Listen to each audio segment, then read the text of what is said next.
Hello everybody, this is Slayer Joe 31, your personal It guardian is. devil. Yes it is. And with me Yeah. today is my good and faithful friend whom we shall only know as Rusty Shackleford. You don't know me, but I know where you live. You better not teach that sex ed class tomorrow. Damn straight. Anyway, it's been over 2 years since I last recorded any footage on this game. As you all know, a lot has changed. I left my old friend group and things are going to be a bit harder without a certain Chinese Canadian figuring things out for me. But if, but the nice thing about being an idiot like me is that once you hit your head on that brick wall enough times, you finally break through. Never mind any bleeding or cranial damage you get along the way. Anyway, so we're going to continue from where we left off.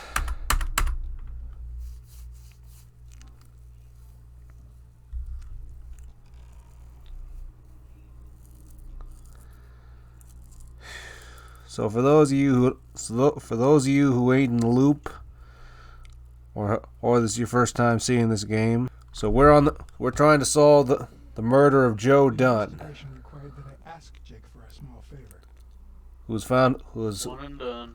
who's been found who was found hanging from a noose from his boxing gym.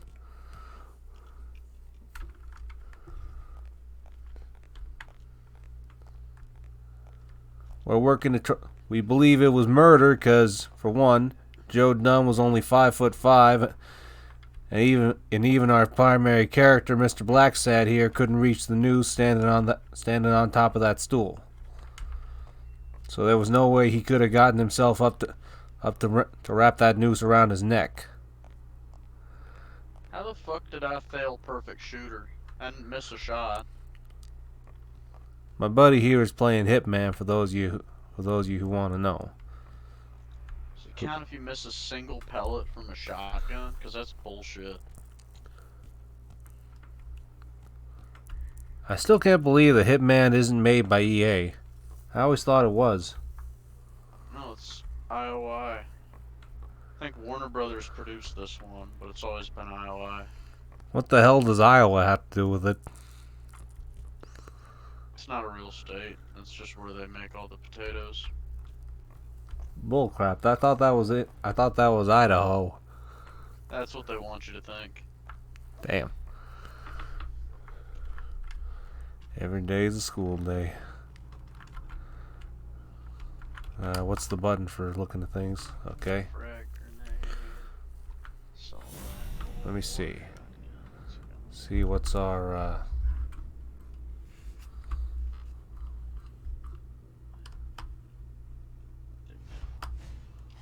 This one's got extra padding, just like Jake. Extra padding can always be good. Though unless you're trying to run away from something. How many hits does a boxer take to the head throughout his career?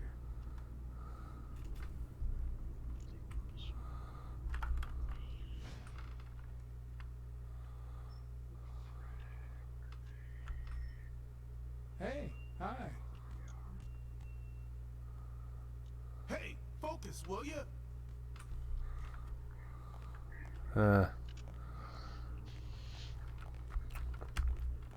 Where am I at right now?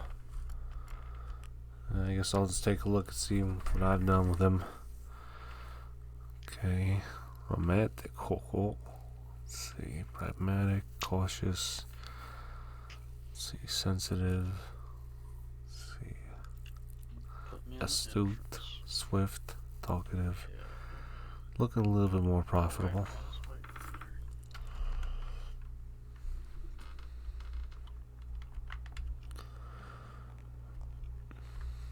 Okay. So what's my next move?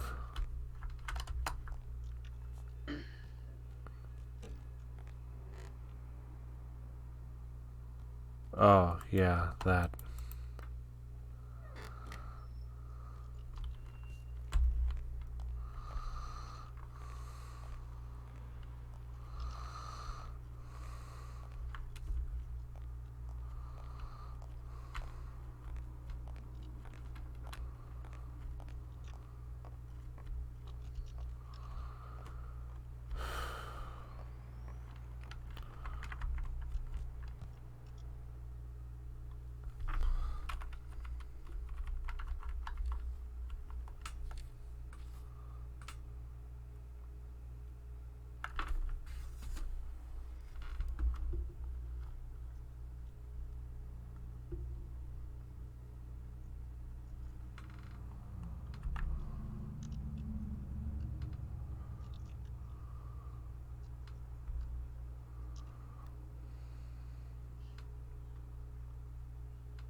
Where the heck am I supposed to go with this?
Yeah, wanted to cancel for something.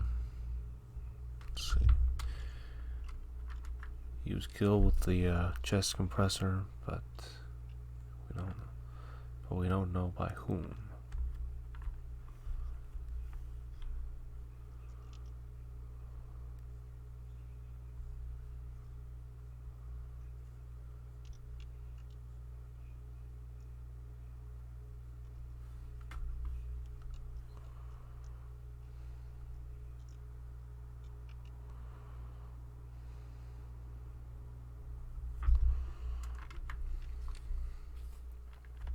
Right, good old O'Leary. Let's see.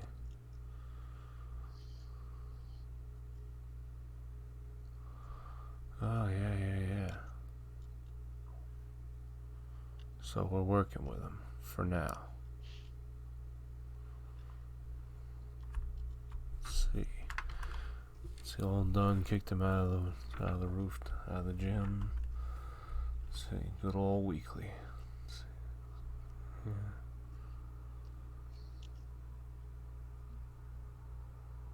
Ah, so that's why they say he's foul smelling. Okay.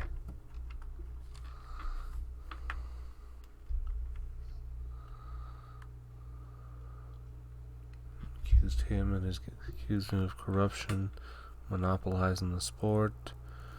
See, Weekly's working on him. See, manager of the champion. Okay. Good old Chief Smirnov.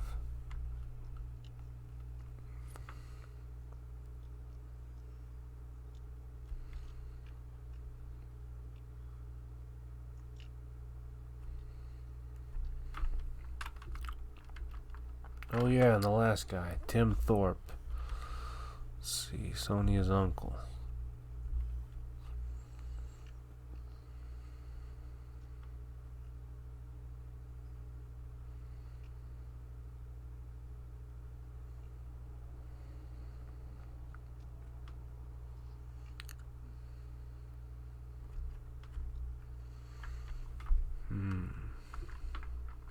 Okay.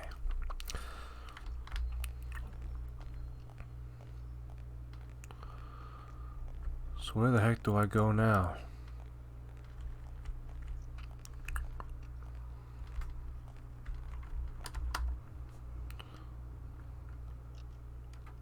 The racist brain is so full of hatred that there's no space for trifles such as common sense or, say, spelling.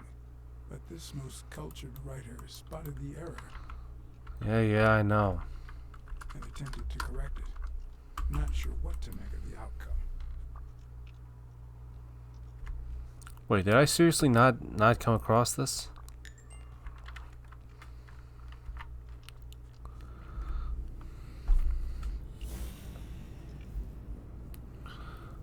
Let's see.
Okay.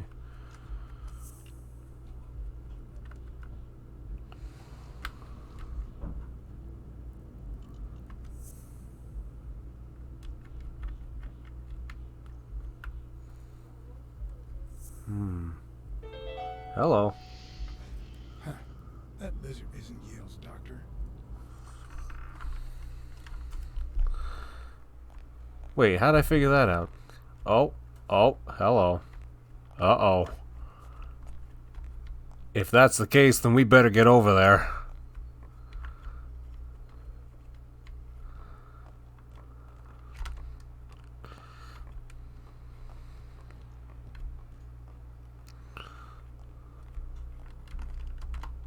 Let me out of here.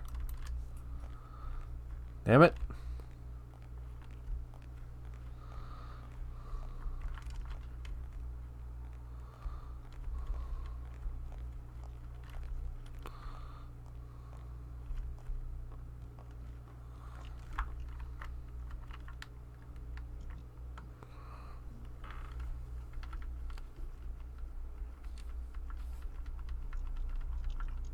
Got some new entries. Let's see, fake doctor.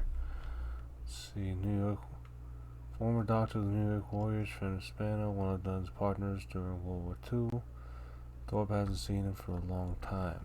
And who's this guy? Craig Spano. Oh, isn't that the guy from the yeah, the guy from the billboard. Superior during World War II, recommended by Warriors doctor. Quintus military duty, insane squadron.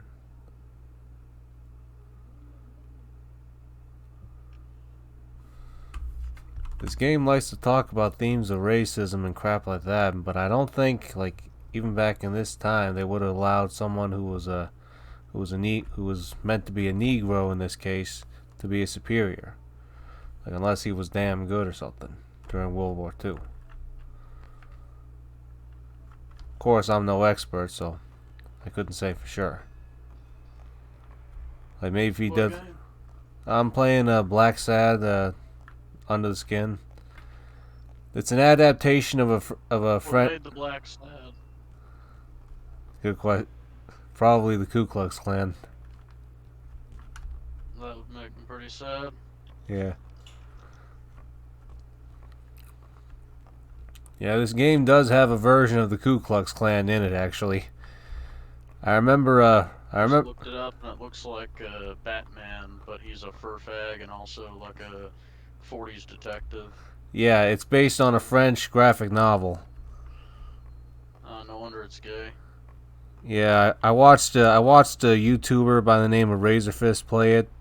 He made a video defending or at least explaining the Confederacy, explaining their cause, what it was really about.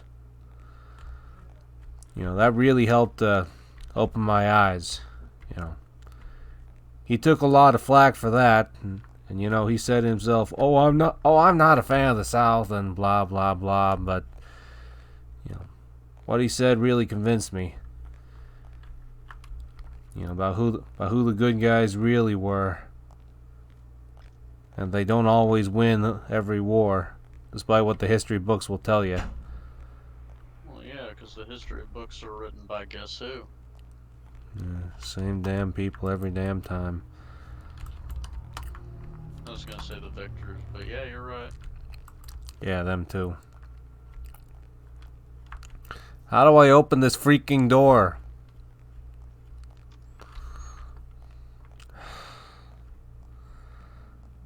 Guess I gotta try to talk to Jake or something. See if he can let me out of here.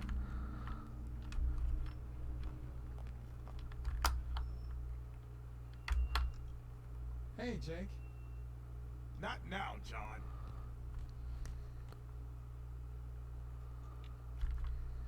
Yeah, guess that's not gonna work. Oh, wait, what am I thinking? Duh. I have a freaking phone here and I got the police chief's number. Why don't I just call him, have him arrest the fake doctor? Just order a pizza. That's an option too. Okay, I can't use the phone right now either. Can't go out the back way either.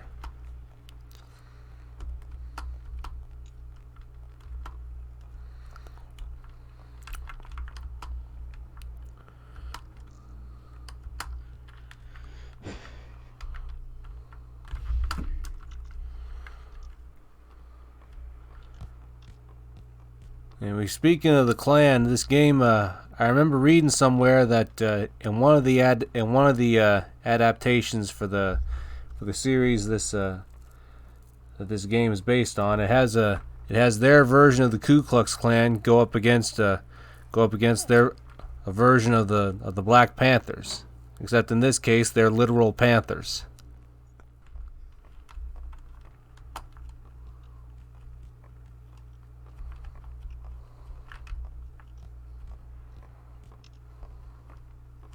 Oh, wait, now I remember.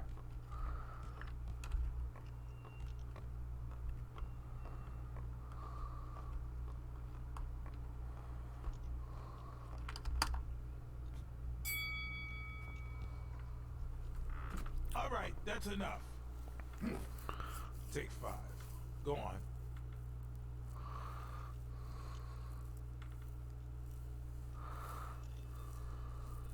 What, John? What's so important?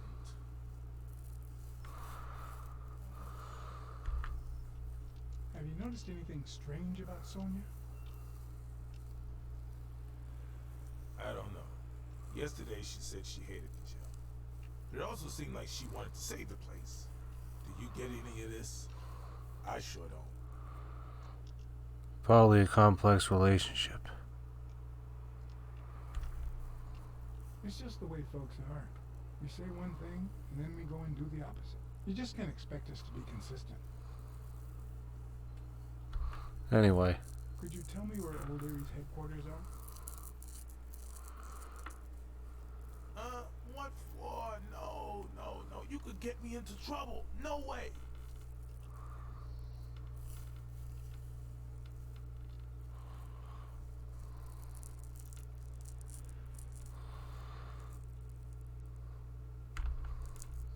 If we weren't friends, I'd tell Sonia you work for Old Erie. Although, if we were friends, you wouldn't hesitate to help me. Oh, damn. Tell me, Jake. Are we friends or not? Really twisted. All right.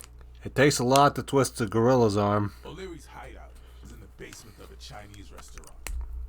But I don't even know how to get in. Well, I'll see you tonight. See you there. Alright. Ronald, the break's over. After 30 hours of work and several beatings, every bone in my body ached for a bed. Now it's my turn. So I went home to recharge. Because the night ahead was bound to be promising. Mm-hmm. Dropping in on our wee friend O'Leary. See what he knows. He wants to call himself our ally. Well, he should be sharing what he knows. And if he's holding out on us, then we gotta find it out for ourselves.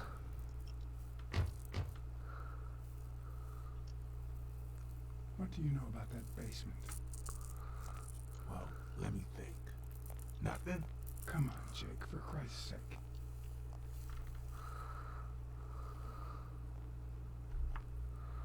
Strain that little boxer brain. You must know something. I've come to get O'Leary several times, but they always make me wait in the dining room. One day it was so late that the restaurant was closed. They made me call from a payphone in that alley over there to let them know I was here. A few minutes later, O'Leary came out the back door, that red one there. All right. You stay by the payphone. Wait till I'm inside. If you see anyone, call the same number you did that one time. Let it ring twice and hang up. Got it? Screw you. A promising night indeed. Okay.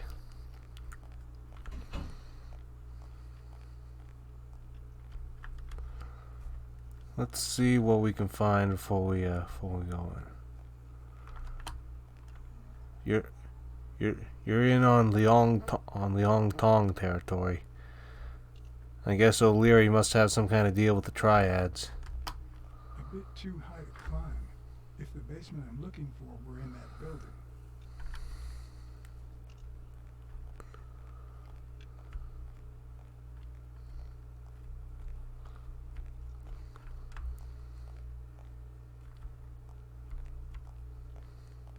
Man, I don't like these alleyways.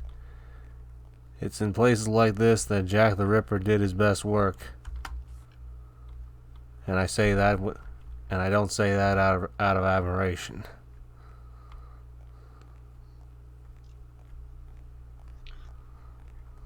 He was a nice guy, Redditor. Yeah, clearly. Hello. Women just didn't have respect for the nice guy, How does this thing open? so he had no choice but to gut him like fishes. Yeah, that's your typical Redditor for If you. only I could reach that box. Yeah. And it's just just a coincidence that all the Jack the Ripper killings happened while Gandhi was in England. Just a coincidence. Oh yeah, right.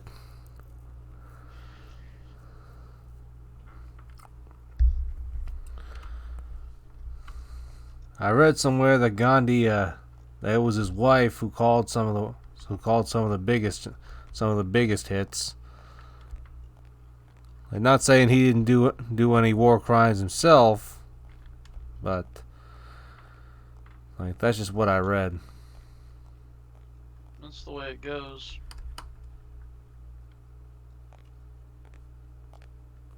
What happened? Should we run for it? Do I look like I'm in a hurry?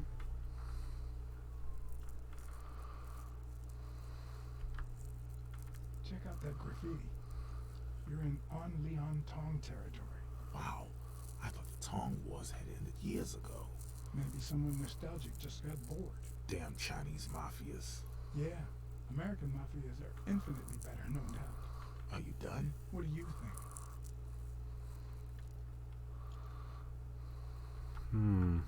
There's a trapdoor on the ground, right by the restaurant. Does that sound familiar?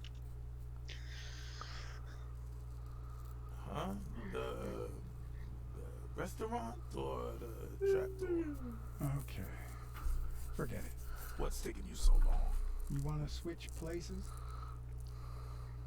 Let me know when you're done with that if you want to play some GTA. I need your brute force, Jake. What's wrong? Is the little kitten too? And your silence. I'll try to finish up with this as quick as I can.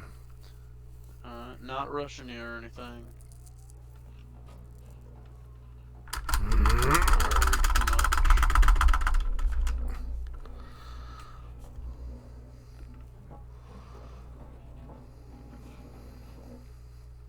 Appreciate it.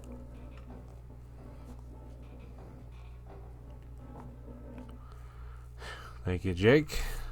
Now, let's see what's behind box number 1.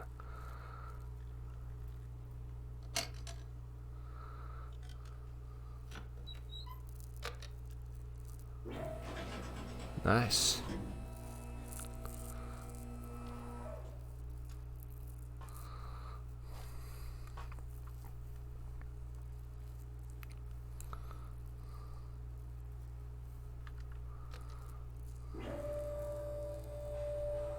Au revoir, Jake. See you on the other side.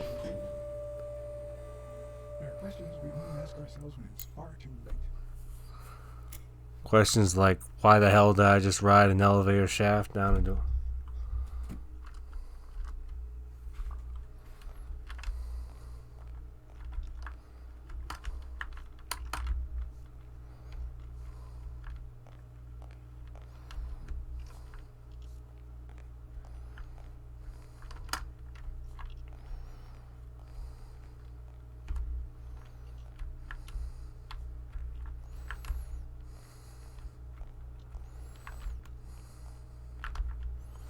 Find a source of light before the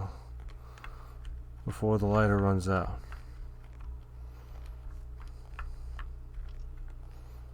Duh.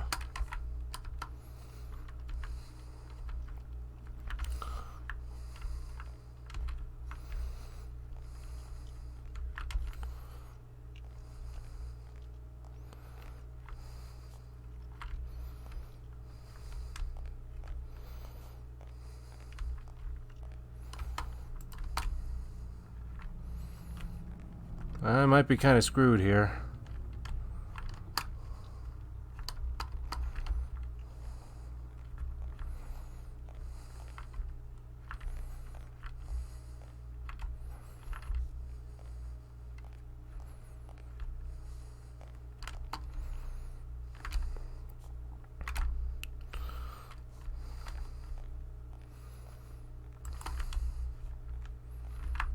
Wait, what's this here?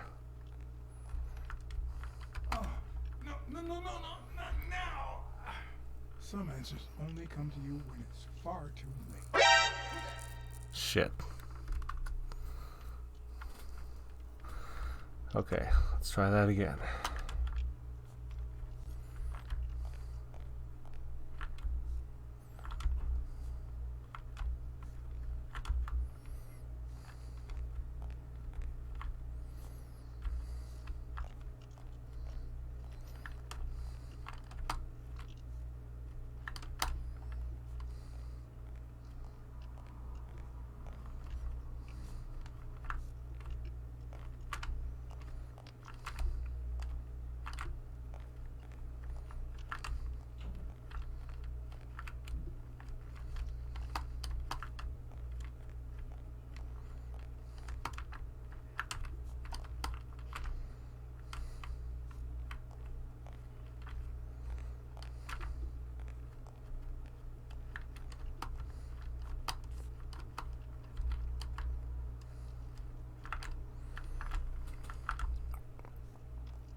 Hello.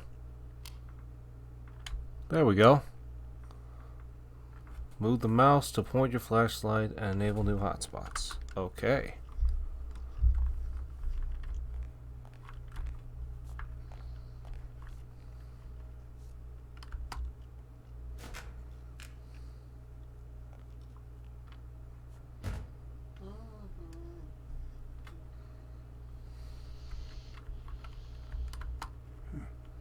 I was expecting some frozen bodies.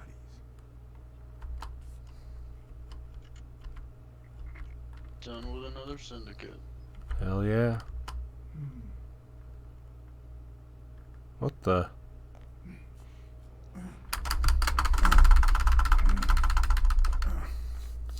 It won't budge. If only we had Jake here. Oh well.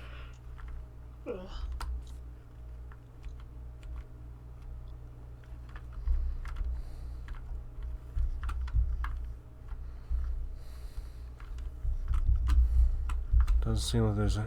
Oh, hello.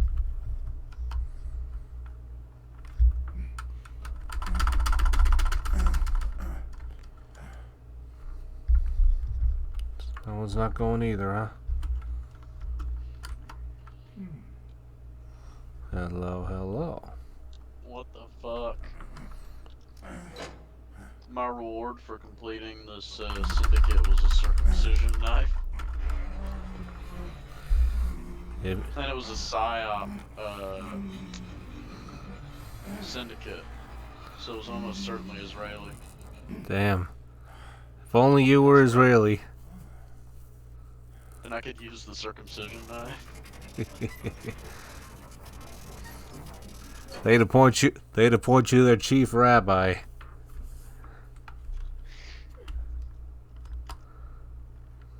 Let's see, phone. Let's see, numbers. Stone, T. Stone, $200. Oh, they're taking bets. Stephen J. Grayson, Stone. These are past bets. Let's see, who else we got? There's one on each table, except this one.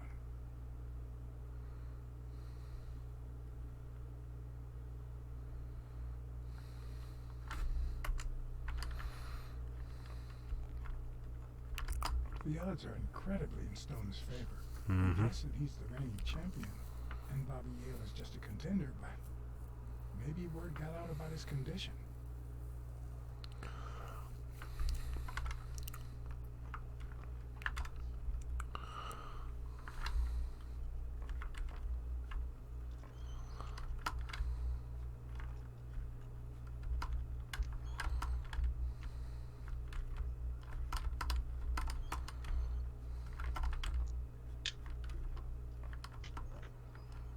New York. And this one says Chicago. Does O'Leary have a network of pals? Yeah, I'll bet. Ties with the Chicago mob. O'Leary, you have not been honest with me.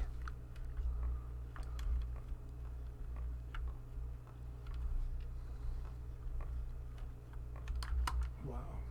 I didn't realize you could place so many bets on a single baseball game. Damn. Talk about stacking the deck. What do we have here? Sometimes I forget that criminals, even the office variety, have family and kids.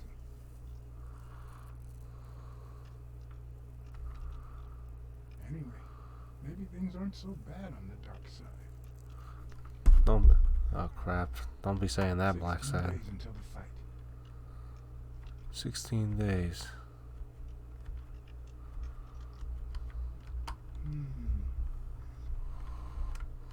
A little thingamajig that adds on its own. What'll they think of next? Oh, a prototype calculator. Nice. Looks like a summary of all the bets that come in. Day, amount, bet, wagerer. Wait a minute. Did O'Leary himself bet $5,000 on Yale?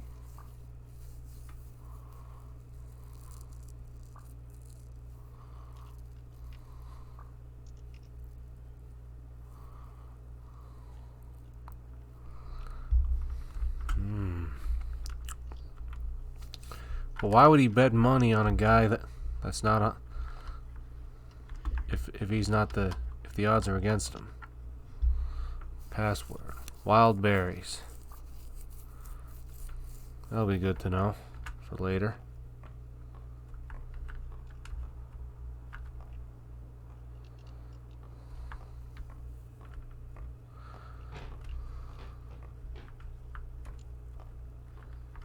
Oh, hello.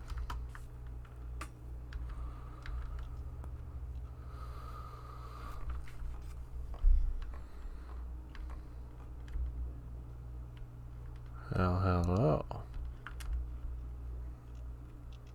Got a little fish tank. Fancy paintings. Could that be Ireland? Could be. I'd say that's Ireland too. So we've established that he's Irish. Who could have guessed? Hey, the potato bastard. I thought that was never mind. Thought it was what? I was gonna say thought it was Idaho, but I just remember we had this conversation. No, Ireland. Do they import Irish folks to Idaho? Finding concealed file after file of celebrity I don't know. reports. With all I sorts of think, shady information, ranging from S to Z. Irish were Almost all of mostly them were East accurate. Coast, so Is probably that what not. O'Leary meant when he Hmm. said that detectives And at and that, police mainly officers north were and his east. friends? Southeast was I more wonder how many Scottish, spy but that rings, was if I were to pitch in, 200-300 who would I years spy prior, on? so.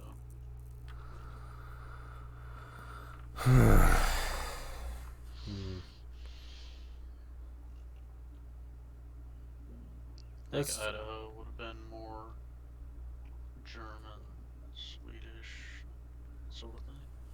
I know they had a whole. I know after World War One they had a whole bunch of people found a town down there, name it after the Kaiser, Bismarck, in South Dakota, I think. Yeah. South Dakota's Midwest, though. It's not West.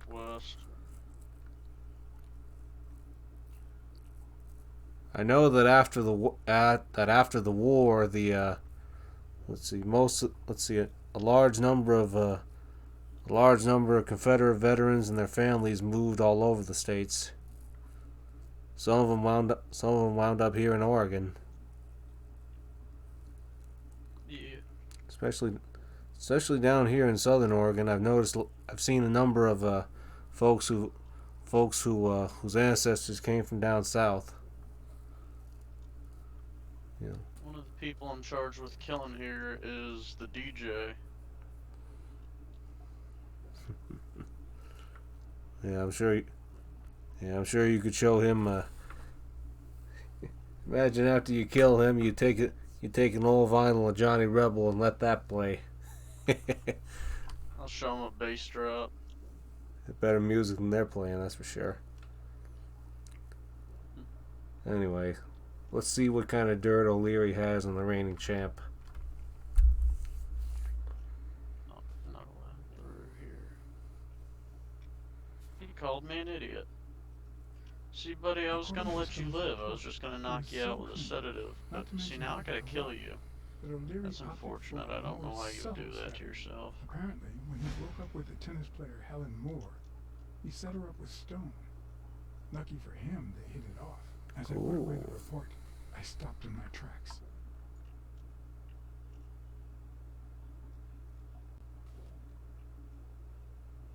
Did I really want to risk knowing what O'Leary had on my good friend, the incorruptible police commissioner? To be honest, if Smirnoff had anything to hide, Damn it! I'd rather not know about Damn it! I didn't see the icon. Damn. Okay, well, just for clarity's sake, I'll admit I cheated. I looked when I was watching Razor Fist. He looked before, and there was nothing on him. So nothing he could use directly against him. So a bit of a spoiler there. But anyway, let's see what else he's got. In Bobby Yale's folder, all I found was a log of his incredible stats as an aspiring champion. 20 victories, 16 by knockout. Although, at the end of the report, someone had underlined one word several times. Untouchable. Untouchable. So you couldn't get... Let's see. And what about old Tim? Can't forget about him.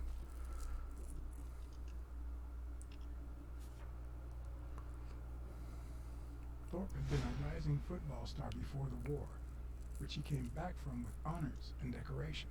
After the truce, he resumed his career. He won 3 season trophies and a couple of MVP awards. He retired after an accident that left him paralyzed from the waist down. He started his own sports advertising agency 4 years ago, but according to the files, O'Leary hadn't even tried to corrupt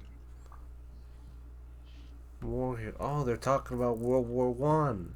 The truce. The Christmas truce.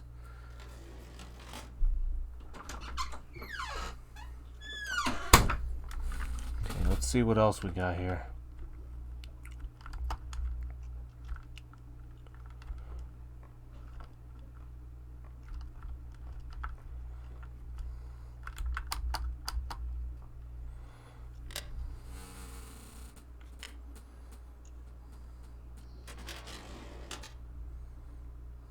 Luckily or not, files in through R included no one that I could somehow connect to the case. You can tell that just by looking at him. Like you don't even have to sift through him or anything. Ireland, of course. This guy's obsessed. Maybe he's trying to send a ton of money back home.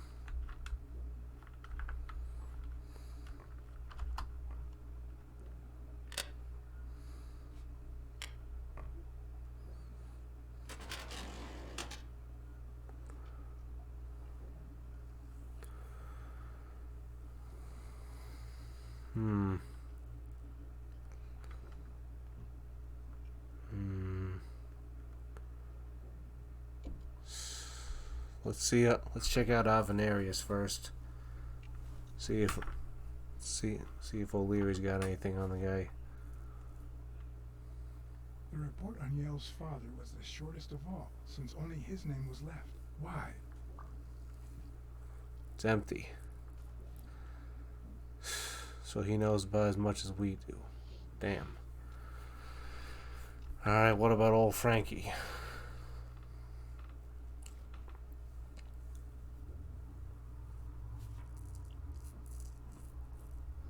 Cassidy's report was possibly the longest among all of O'Leary's files. Apparently, the rivalry went way back. So much so that they spied on each other in the most unthinkable ways. At least I was able to confirm what Yale had told me. Cassidy had threatened Dunn after he refused to join the managers' union. If he wanted to really hurt Dunn, he could have had him killed, and then out of anger, and then use the aftermath of the no-show to hurt his family even more. But it seems kind of counterproductive that he want to kill him and then just do that. I mean, he could just threaten Bobby or just make him disappear, and then the fight would have been a no-show anyway.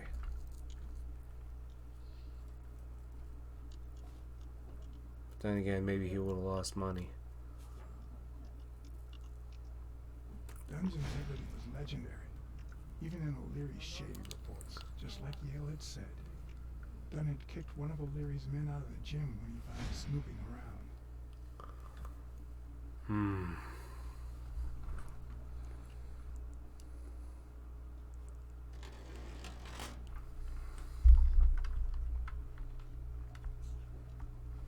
What's this here?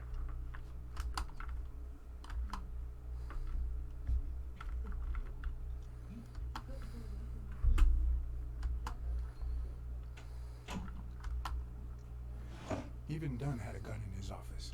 O'Leary couldn't possibly be the exception. Yeah, well, when you're involved in this kind of business. Dunn had $200 in his safe. O'Leary had about $20,000 in a drawer. Hey, what was on that picture frame? Damn it, Blacksad.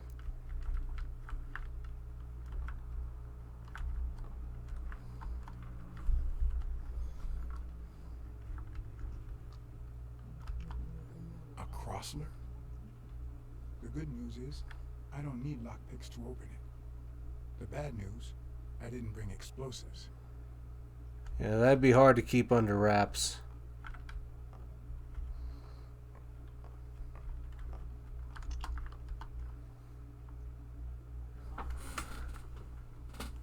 Does that fish have cat ears? Mm-hmm.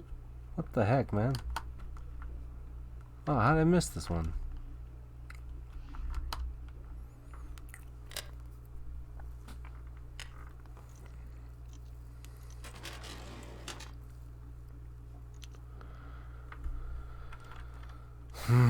What do you got on your old sweetheart?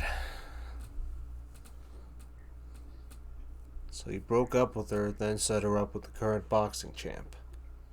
Helen Moore's file was, by far, one of the juiciest. She had been just a run-of-the-mill tennis player until O'Leary launched her career by rigging enough games to help her climb the ranking. However, O'Leary hadn't fixed any of her games in over a year. In spite of that, she remained undefeated. Be as it may, it was clear that O'Leary had enough information to ruin her career. So even though he started her off by rigging her matches, she developed enough skill to stay on top. I don't think that's realistic. Like, in most cases, if something like that happens, usually they fall apart pretty quick.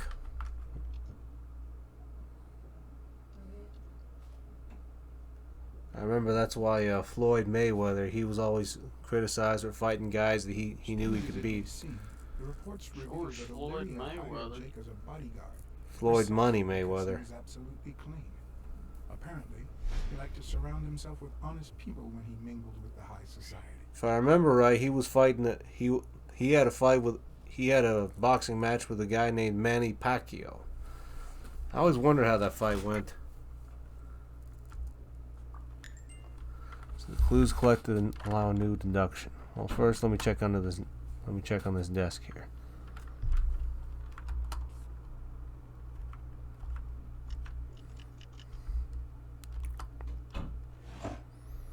Complete poems of Avenarius. Hello. Limited edition copy 2 of 3. We listen, if you call it listening, to the sentimental romance Your eyes act like the moon.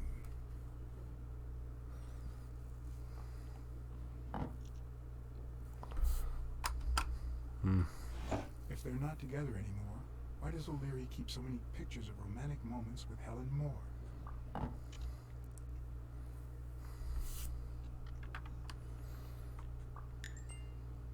Okay. Two. Okay, yeah. A new deduction. Let's see.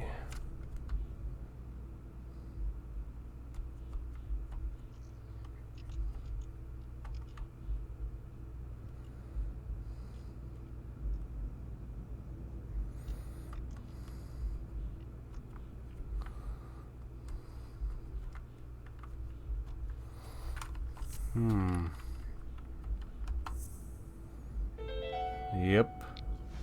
I'd say O'Leary has threatened Stone with ruining Moore's career. Yeah. So the other guy's being blackmailed too. Damn.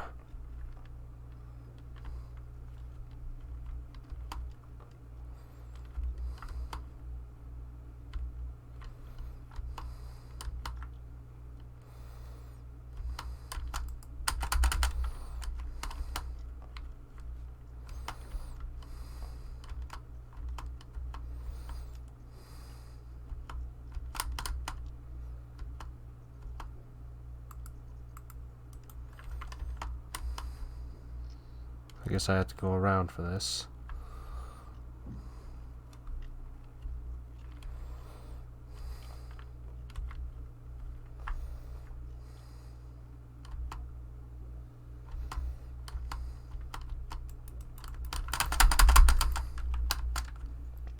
Or maybe not.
I'll just come back to this.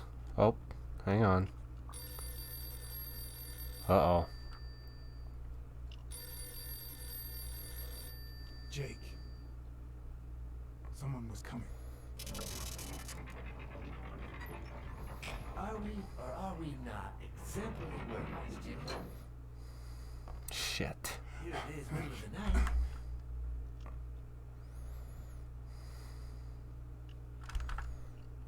And we're working extra hours.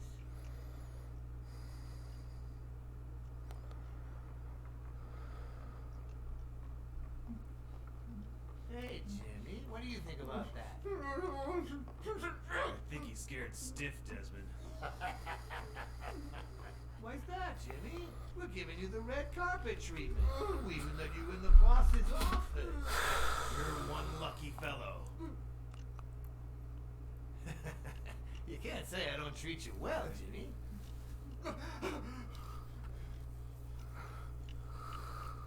Yeah. Speak, you moron.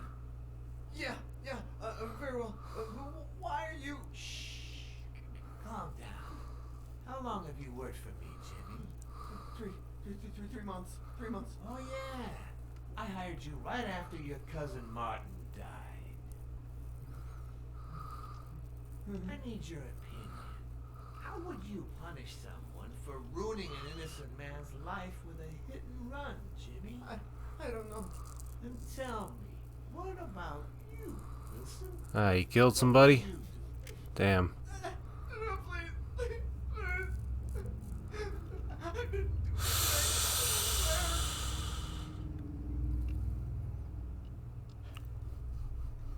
He was a good guy.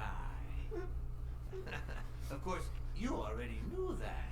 You knew him better than me, right? He was my cousin. That's why I hired you, Jimmy. You see, Martin was a dear friend. And his widow said you were a nice kid. That you do a good job and you needed the money. And I have a soft spot for those in need. Please. But, you know what? I talked to her just yesterday. She told us you did some naughty things to her with that gun, Jimmy. No. That's no way to treat a widow, is it? She's lying. Why would I do that? What about the kid? I want to hear this. You so sure you know how long a kid can hold his breath? With his little head inside a toilet bowl? Son of a bitch. I didn't want to. It was his idea.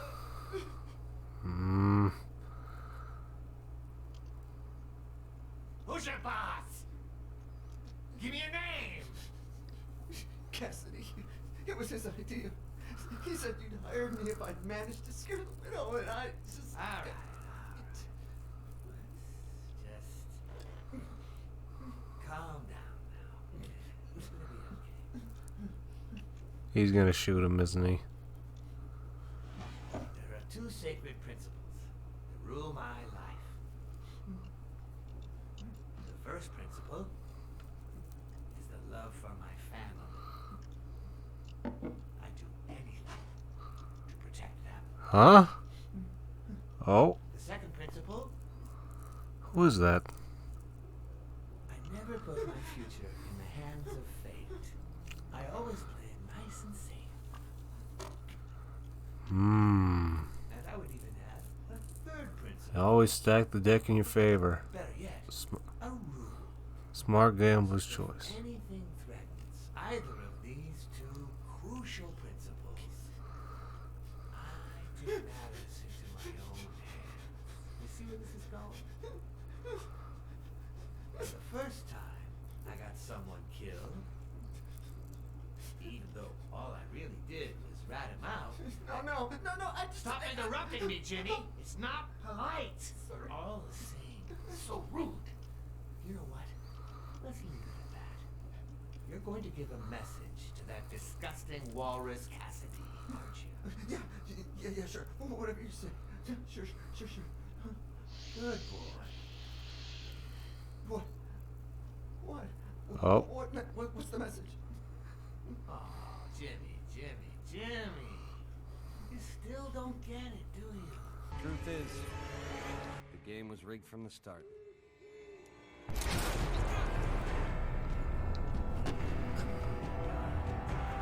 Wrap it up. Make sure Cassidy gets the message.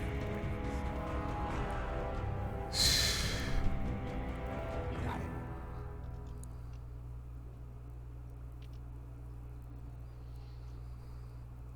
Where are you hiding, little fishy?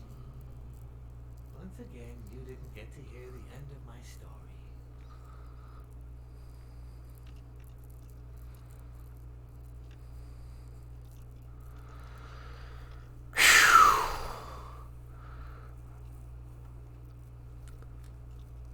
I'm kind of glad I didn't stick out my neck for the guy. I mean, ruining somebody's life with a hit and run.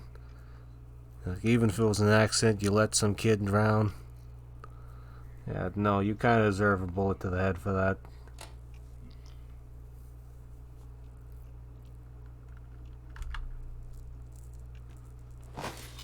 Oh shit!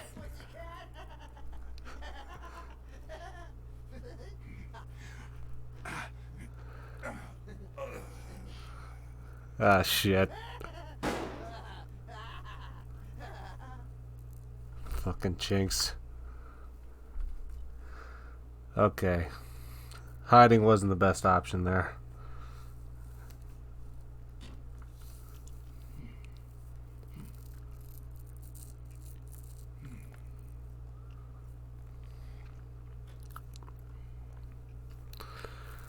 Hmm.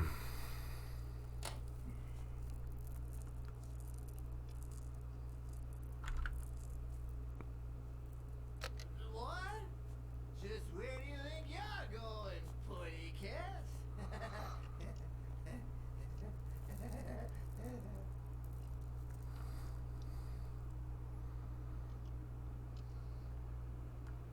Two sacred principles rule my Well, life. shit. The first is the love I feel for my family. Ah, shit. He's giving me the same treatment now. The second,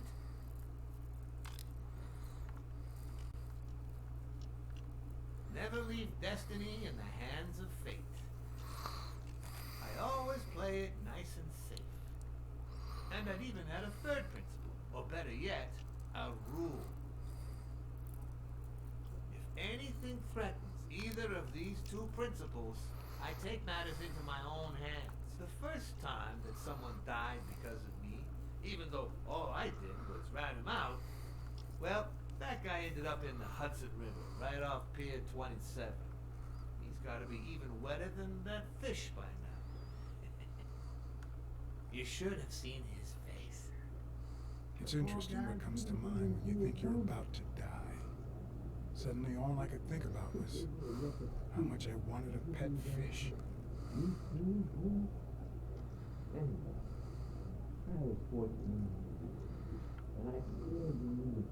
Holy crap, he's a catfish. By Just now, realized it. I was adamant about buying a fish. But first,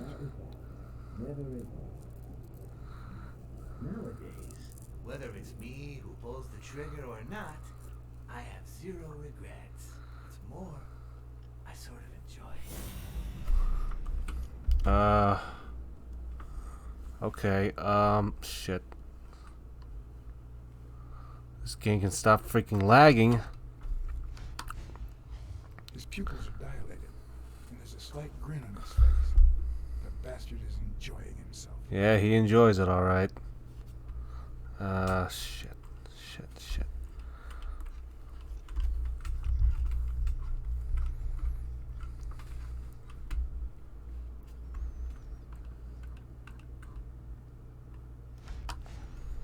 When a mob boss declares his love of family, it can only mean that A, he won't hesitate to ruin yours, and B, he's cheating on his wife.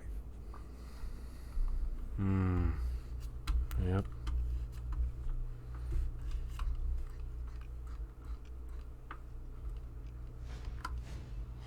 The guy never hesitates to pull the trigger. Even if I hadn't seen what he did to Jimmy, I'd know he's not bluffing. Okay, what else have I got?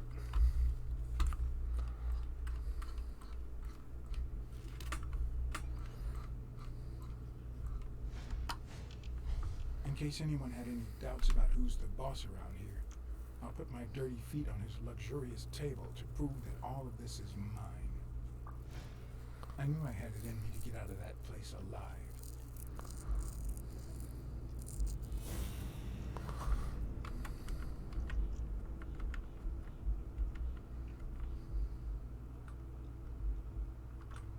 Hello. No? Okay.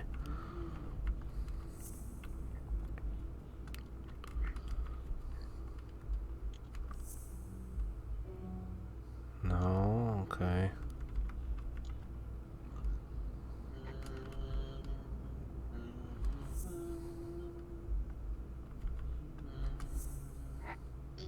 No, okay.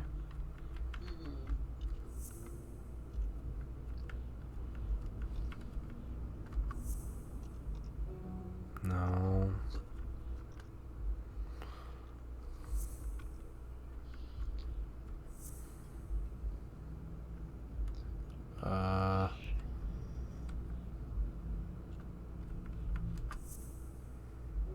No.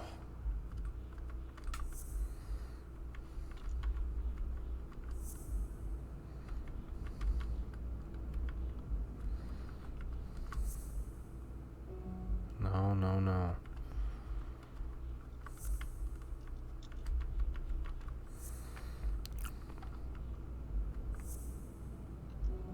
No, no, no.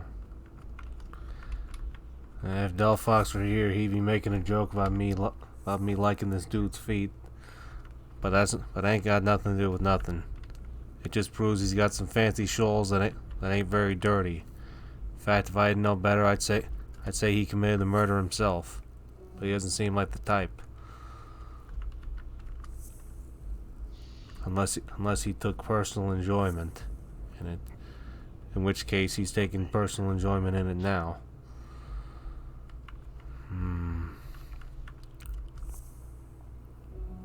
Damn it. Maybe...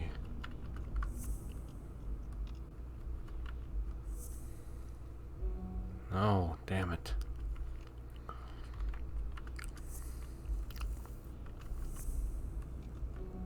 No.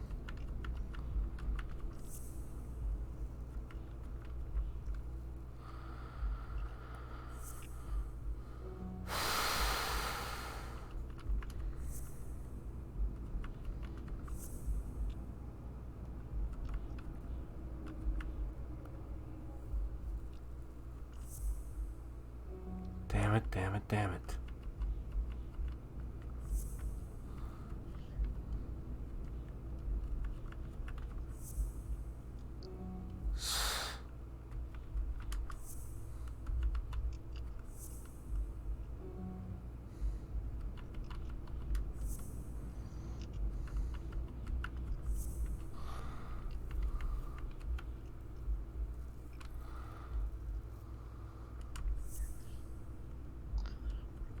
There's something else here. Damn it. So close.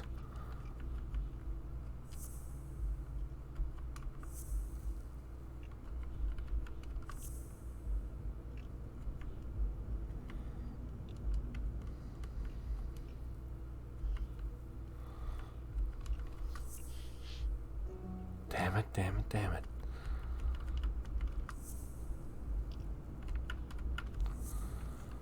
Always plays it safe. Murder was very planned out. No, wait, that's not the sign. Okay.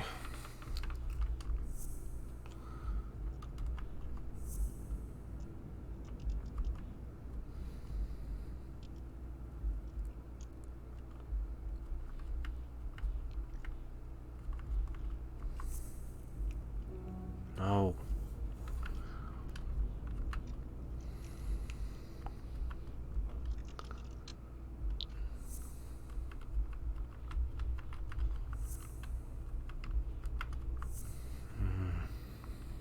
Maybe he loves...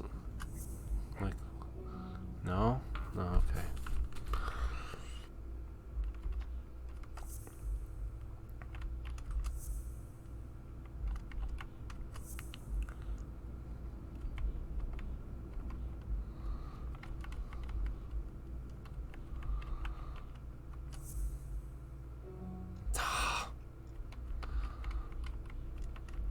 Maybe it was his feet on the table.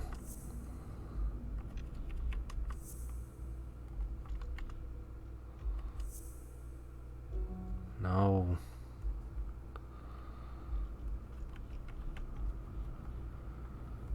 There's a certain order to this that I'm just not seeing.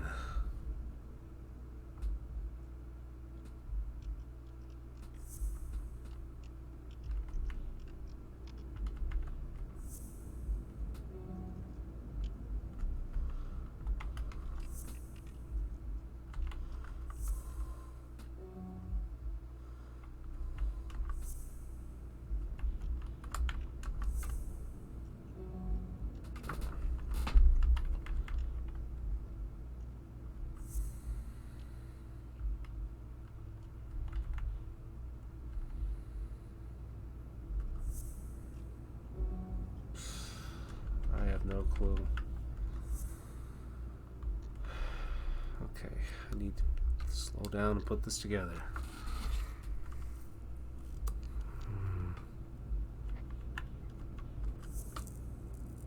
No, no, no.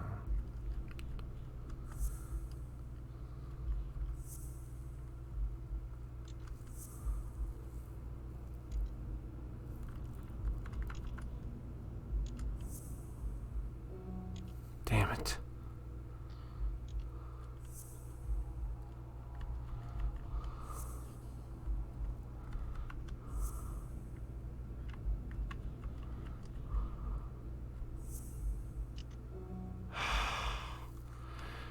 We'll come back to that one.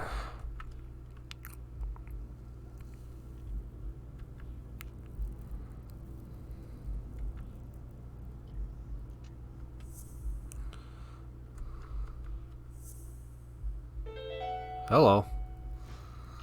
No. O'Leary's wife is having an affair with Colbert? Should I serve this to O'Leary on a silver platter? Or threaten Colbert so he'll get me out of this mess? And, well, that's it, I think. Holy crap, she's cheating on him. She was... You know, Blacksad, She hired I've me never to made it this to far. see if he was cheating on her, but she was cheating on him. Going in style. I didn't want to interrupt you because I respect you and your word. Colbert told me to come here. What? Me? No way. You did what? Colbert? When?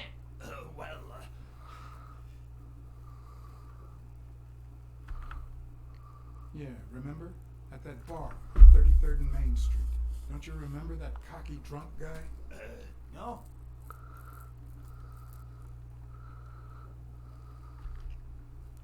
He kept bragging about how he was banging another guy's wife. Oh? Oh, yeah. Weird times, huh? Yeah, and you congratulated me for finding Yale and saving your life. Several times. Then I asked you if O'Leary would thank me somehow. And I thought it was a very reasonable assumption. And then you told me to come here to ask the boss himself. Yeah. I think you deserve it. Right, Desmond? Oh, Blacksad, Blacksad, Blacksad. Thank you. And sorry for jumping to conclusions. First, you get a random beating from Wilson. And here we are. When you shared what you'd found in Yale's apartment, well, it made me sort of want to trust you. But as you well know, you can't trust anyone. Don't take it. Don't take it. Can't trust nobody. Take it. It's only fair.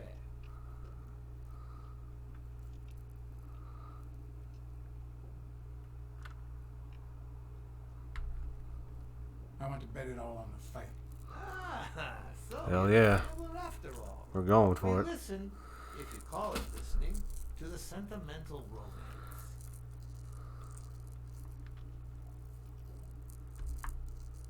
Your eyes act like the moon.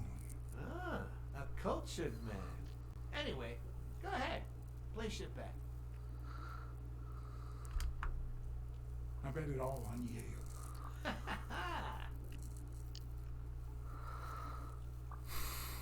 Oh, Blacksad. Aren't these odd hours to pay me a visit? Your message was important, but certainly not urgent. It could have waited until tomorrow, don't you think? We cats and wolves hunt at night.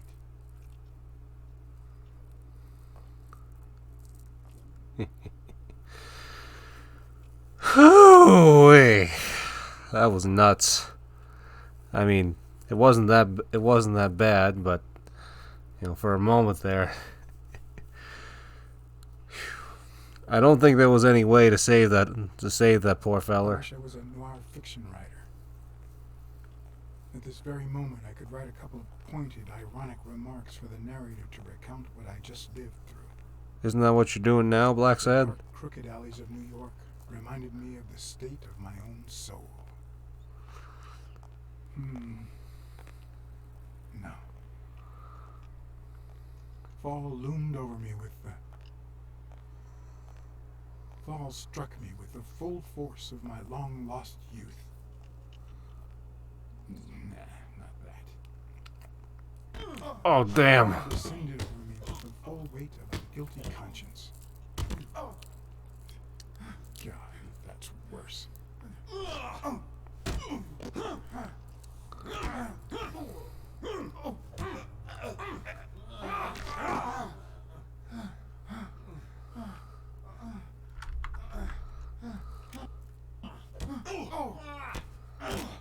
Damn, 2 against 1. That's not good. What were you thinking? He wants him alive. Hello.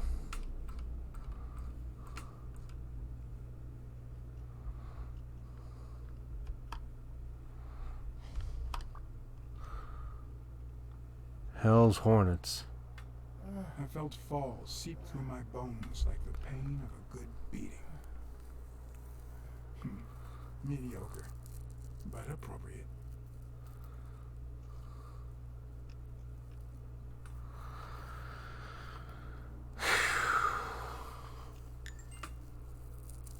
Whoop-de-doo.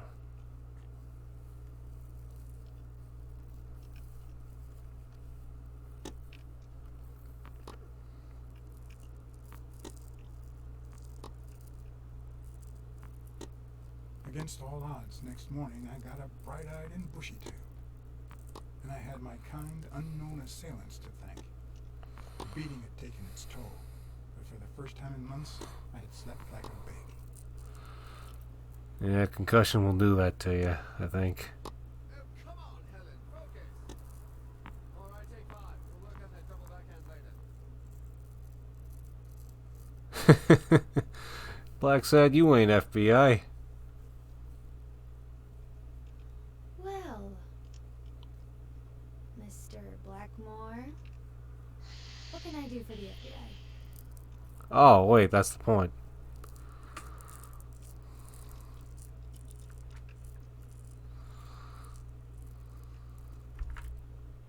Cooperate with law enforcement. All you have to do is talk. I'd like to speak through my actions, but still, could you be more specific?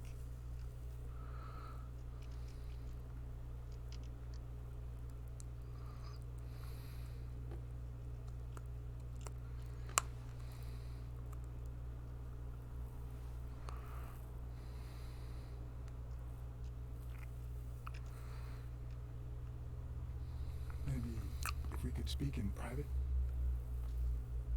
Alec! Coming. You've got 4 minutes, Mr. Blackmore, so make them count. Okay.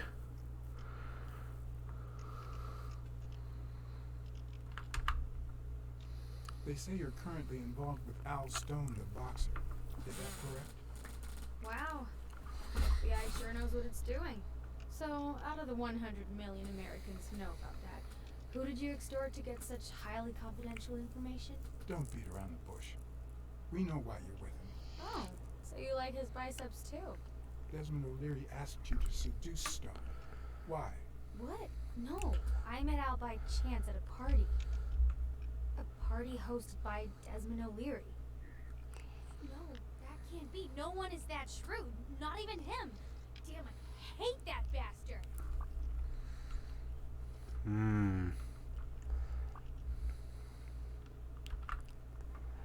We know about you and Desmond O'Leary. Wow, your sagacity never ceases to amaze me. Wait, I get it. They must wrap your FBI sandwiches in gossip magazines. Shit. The thing is, well, You see, I'd love to wipe out that part of my past, but She's catching on. do you have any regrets? ads pay more than trophies. Can you believe it? Damn. Being associated with such a shady character could only damage my reputation. Trust me, Never get involved with a married man. We're aware of at least 6 rigged games during your first year as a professional player. And? You won all of them. Are you trying to offend me? I give my all on the court. I can't be held accountable if my rivals don't do the same. Go interrogate them. In any case, now I know why you mentioned O'Leary. What do you really have against him? And don't say illegal gambling.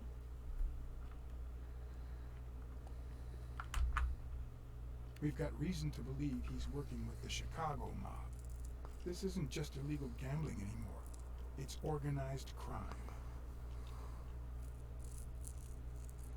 I'm serious, Miss Moore. America can't afford to let anyone shake its foundations like that. And America's sweetheart can't afford it either. Help us out.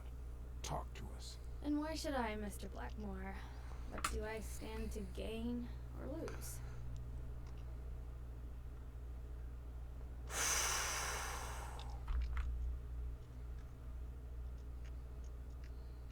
I'm sure you're aware that we could end your career. I hate to use blackmail, but I hate more to make a promise that I can't keep. This is actually quite simple. Of course, that could also make her very pissed off if she puts 2 and 2 together and figures out I'm not actually FBI. I loved you now and forever.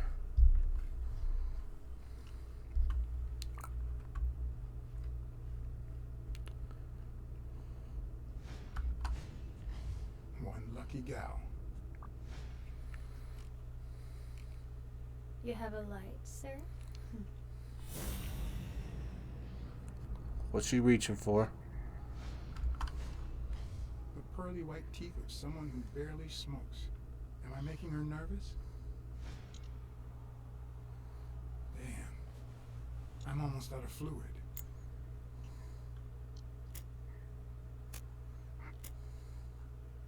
Wanna know my trick? Go down to start, then up with it, and then down again. Why do I get the feeling she's not talking tennis? Shit. Almost.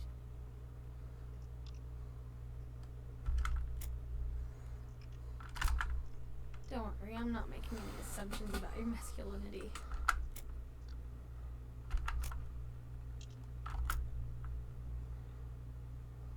Thanks.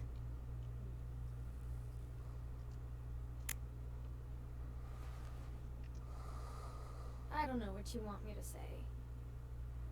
You're trying to frame O'Leary, perhaps rightfully so, but I think you're barking up the wrong tree. Believe me, if I had the slightest...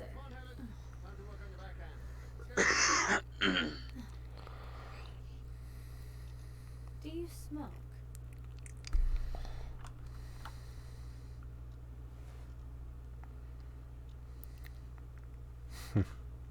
Nice meeting you, Mr. Blackmore. Yeah, Did you bring my water? fair enough, I guess. She might have given me the cigarette if I hadn't threatened her. But like I said, I can make good on that threat, but not on the promise. But not on the promise of returning the favor. Especially because I ain't the dang FBI.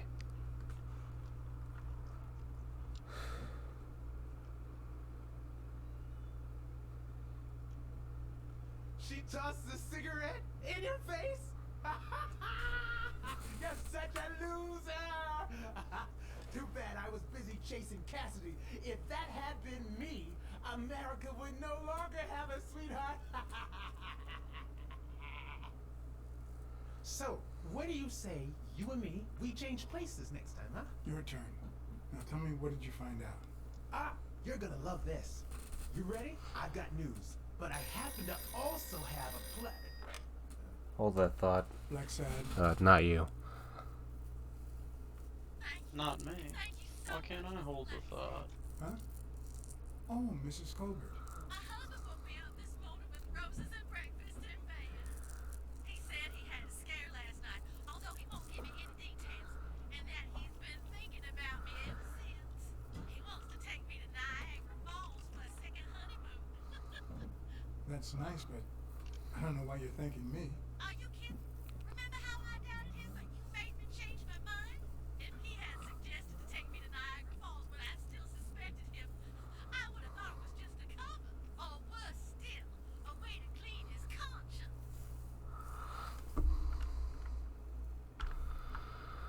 Well, I only did my job as honestly as I could. Enjoy your marriage. I hope you and your husband are happy. Well, that's all I wanted to say. Send me your bill when you can. You're a good man, Mr. Blacksad.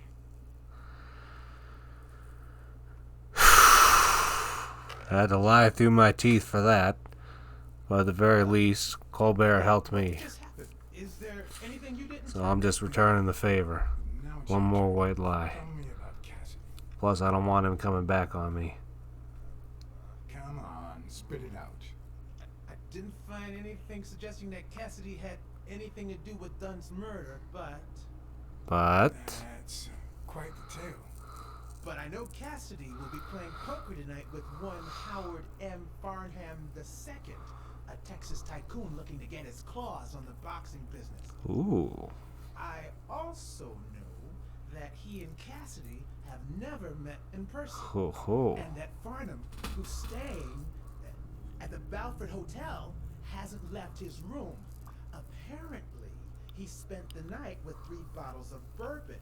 So, here's my incredible plan. I'll go to the hotel, I'd knock him out, and then take his place in the poker game. That way, I'll get Cassidy talking. What do you think? Incredible, right? Huh? It's a great plan. Didn't we agree that you would handle Helen Moore while I dealt with Cassidy next time? No? Sorry, Weekly. I don't think you can pull off the Texas angle anyway. You just ain't got the. You just don't got that yeehaw in you.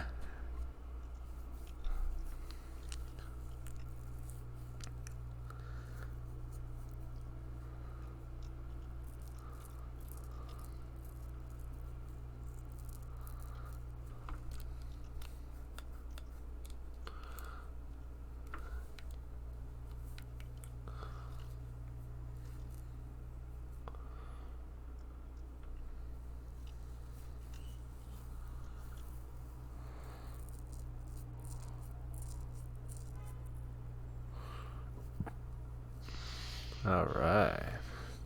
Damn, Blacksad, you're looking like the hitman.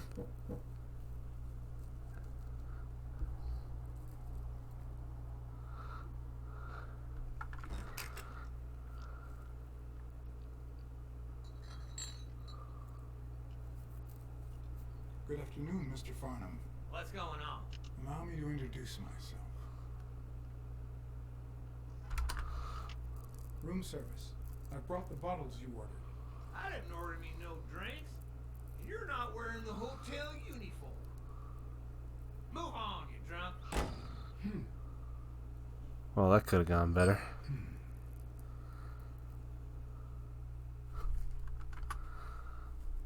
Good afternoon, Mr. Farnham. What's going on? Allow me to introduce myself. John Blackmore. I work for Frank Cassidy. He asked me to bring you these bottles so you could choose which one you prefer for the game.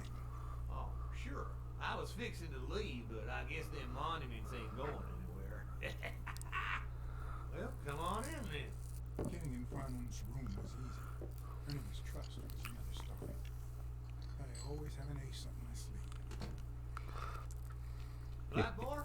You okay, partner? The best way to earn someone's trust is to make them believe they've earned yours. And sometimes, the best way to fake it is to tell the truth. I don't know where to begin. Since I got back from the war, I haven't been the same. Sorry to hear that, son. You should have paid somebody to go in your place, like I did. The poor bastard didn't have a pot to piss in, so he done a fair deal. Damn, he's a draft dodger. But you know what? At least he earned his place in heaven. Good Lord bless that man. And us while we're at it. Cheers! One of the tricks of this trade is to be wary of the biases we all have. They cloud our judgment and blur the person in front of us, painting them with the shades of our preconceived notions of who they should be. Save your racism sermon for someone who And for cares. someone so locked in personality that they can only be regarded as a stereotype. Okay, I take it Farnham back. was a disgrace, not only to himself, but to Texas and the entire human race. To think I had to impersonate him. I wish I was like you. You seem so content, so free of burdens. Stop right there, partner. You think this old dog don't have ticks? Let me tell you something about my first wife. Woo-wee! Once I had gained Farnham's trust, the hard part was deciding what I needed to know to become him and not get myself killed. What, the suit didn't fit? Come on, Blacksad. And then again, I guess you didn't want his germs on you.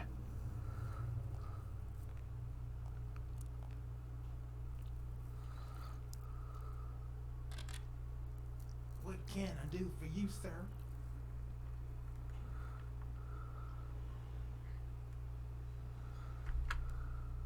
I'm here to play me some poker. You got the wrong place, sir. Did you miss the barbershop sign above the door? You have a good evening, sir. Damn it to hell! Wait, Yep. Damn it to doggone hell. That's the way it goes. the hard part was deciding what I needed to know to become him and not get myself killed. To hell that is. Mm-hmm.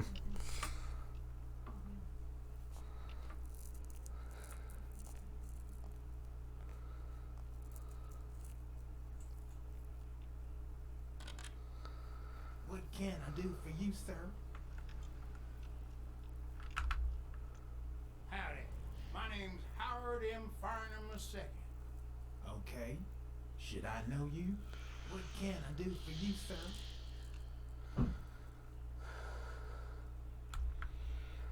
Farnham was one hell of a drinker.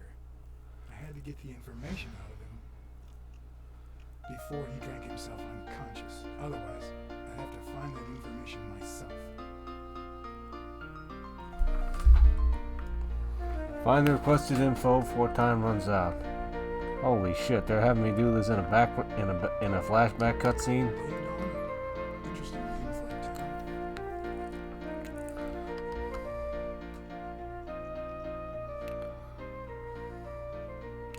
Billy Bob's barber. Vietnamese shave. Yes, I got a Vietnamese shave last night. Oh, please, come in. Of course. I remember you. Take a seat. Wait, if you remember me, then you should know I'm not who I say I am, partner. Unless you do and you're going along. Unless you do and you're going along with it. Setting me up for a ride.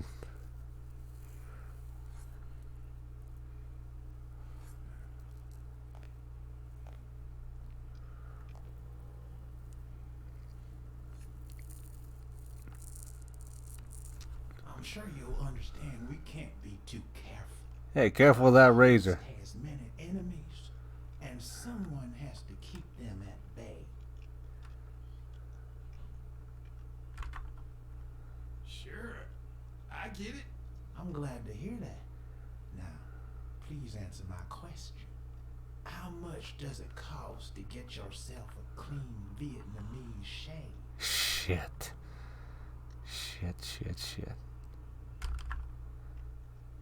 Damn, sure enough, booze pumping out on the coffin box. You know, the wife called me cheap little thief. My second marriage, too. You know what I did to her? Same old with several mistresses. So I decided to stick to my guns and only deal with workers, even if I did end up marrying some. Frequents brothels. I feel you, Mr. Farnham. So I'm going to be honest with you.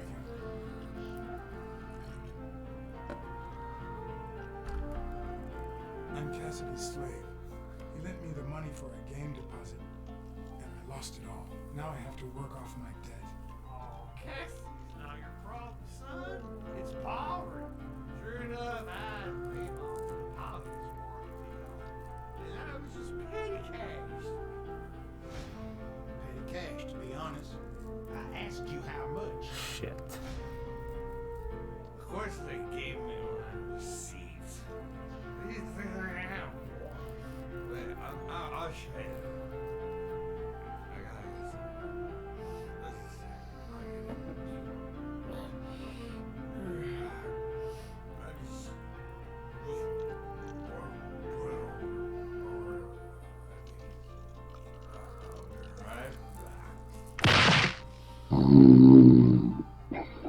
Oh boy.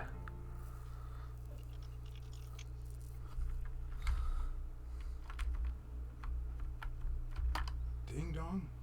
Interesting name for a town. That's not it. That's not it.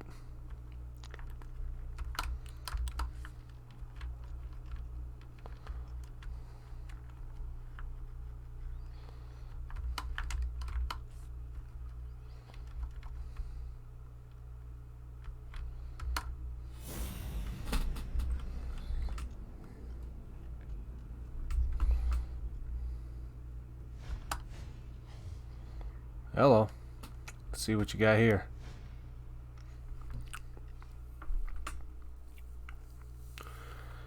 Deposit $20,000.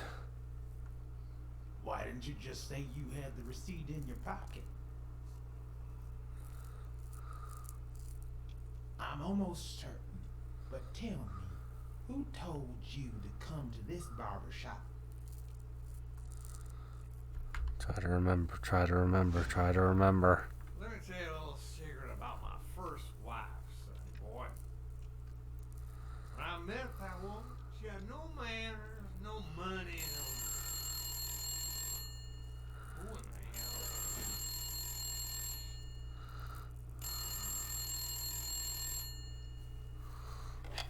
Farnham. My God, if it ain't the hero of the day.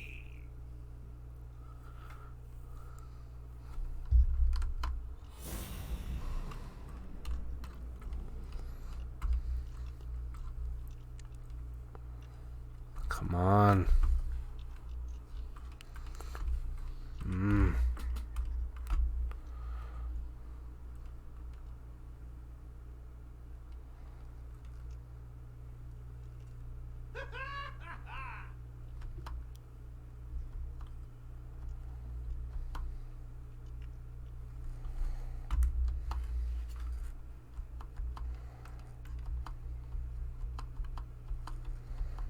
What the hell is this darn thing? There we go. It's not going to be easy to sound Texan, but I'll give it my best shot. Okay, that's great. I'll be dang.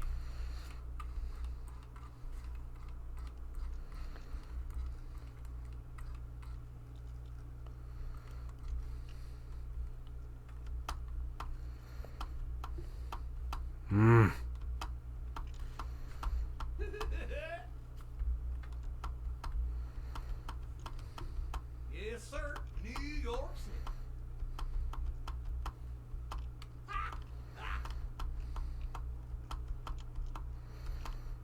Sure enough, I'm fixing to play poker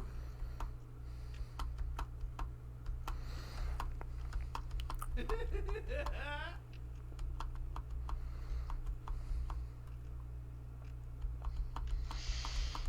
Where the hell am I supposed to freaking click? This damn game would stop lagging.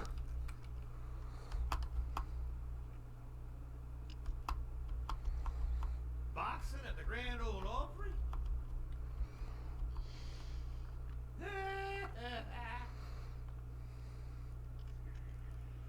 Nah, just a few bourbons, that's all.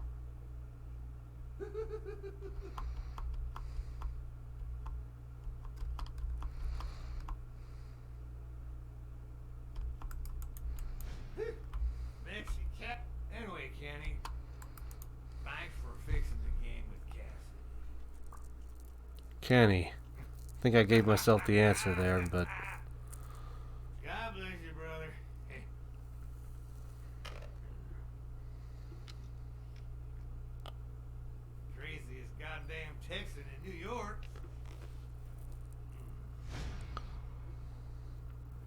My good old friend Kenny. Craziest goddamn Texan in New York. You know how many Kennys there are in New York? Kenny who? Damn it to hell. So besides when and where the game will be, the password, and the money Farnham dished out, what else do I need?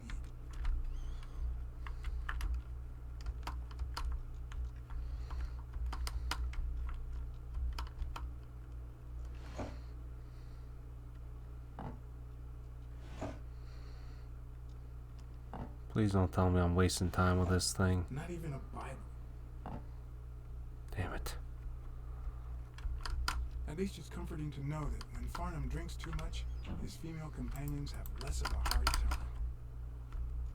You have a great voice, Blacksad, but I didn't wait. But I'm not wasting time just to hear you speak. I need to freaking find out which Kenny it is. Ding Dong? Interesting name for a town. Ding Dong Casino, Texas. Shit. Shit.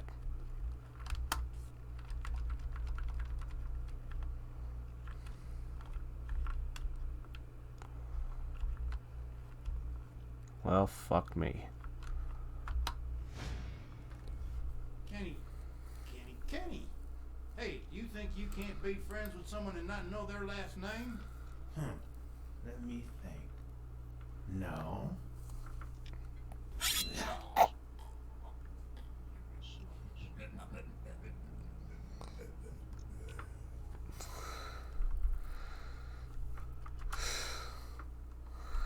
My good old friend Kenny. Craziest goddamn Texan in New York. You know how many Kennys there are in New York? Kenny who? So besides when and where the game will be, the password, and the money Farnham dished out, what else do I need?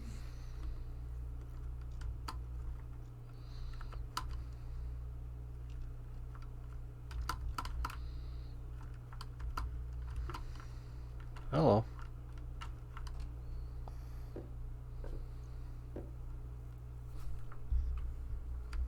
Luckily, there was only one Kenny in Farnham's address book. Kenny Eakes, residing at...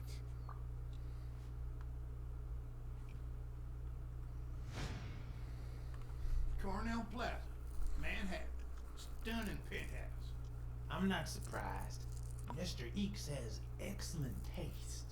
Do you happen to know what he asked for the last time he was here? Oh, give me a break, man.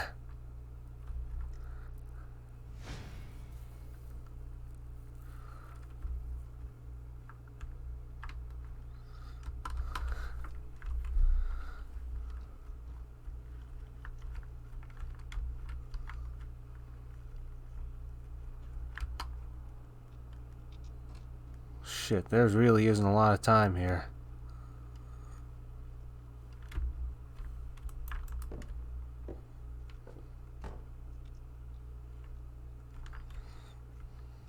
Fuck.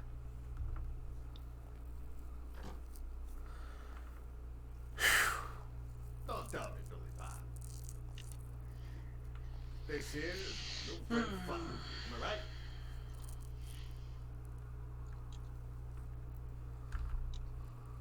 Sure enough, your barber was fixing to give me a shave. You can get a good shave at another time. Billy Bob is always at our beck and call. Of course. Hey, come on. Let's get in there before they finish all the bourbon without us. I haven't frisked him yet, sir. I don't think that'll be necessary. Mr. Farnham here, he's a nice Texan.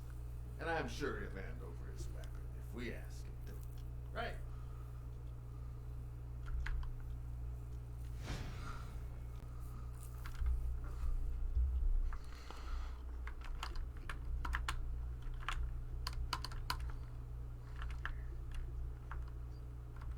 Ding Dong? Interesting name for a town.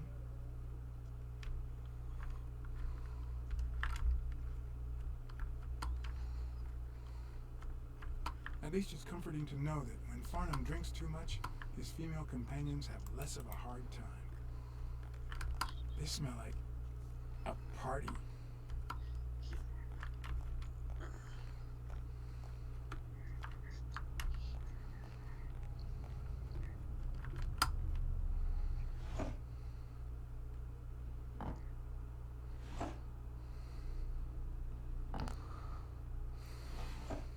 even a Bible.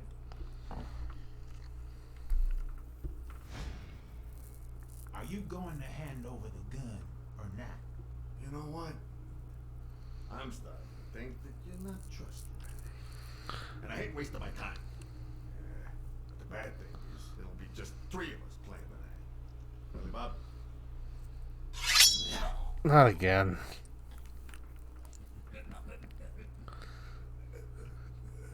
Damn, the son of a bitch was laughing. Laughing while I got my throat slit.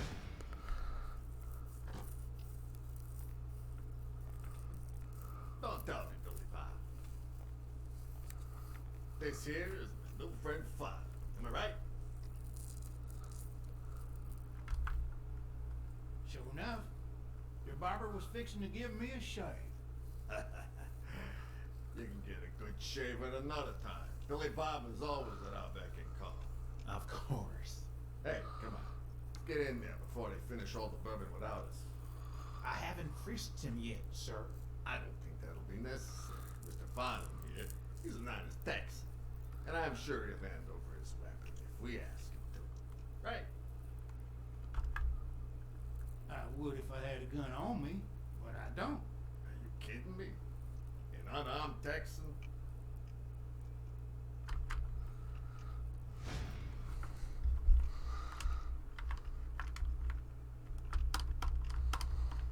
Maybe in his luggage. In here, maybe.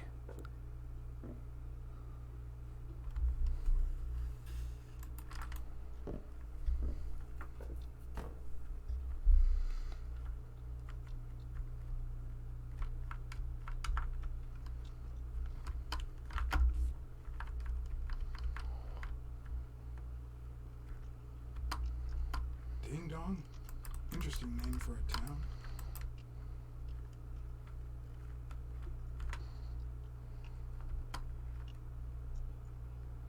Damn it, oh, wait.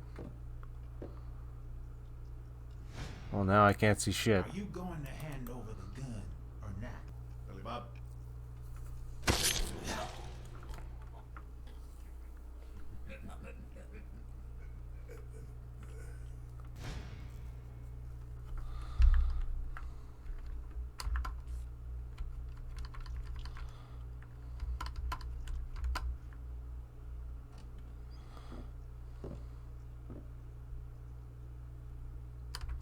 No matter how superficial someone may seem, there's always a way to win their heart.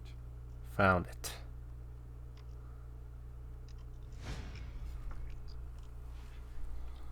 It'll be my pleasure.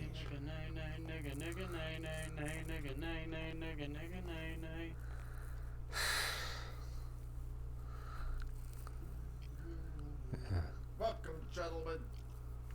Chips are on the table and guns are in the safe. Now, we got a lovely night of poker ahead of us full of smoking and bourbon. So let's get started.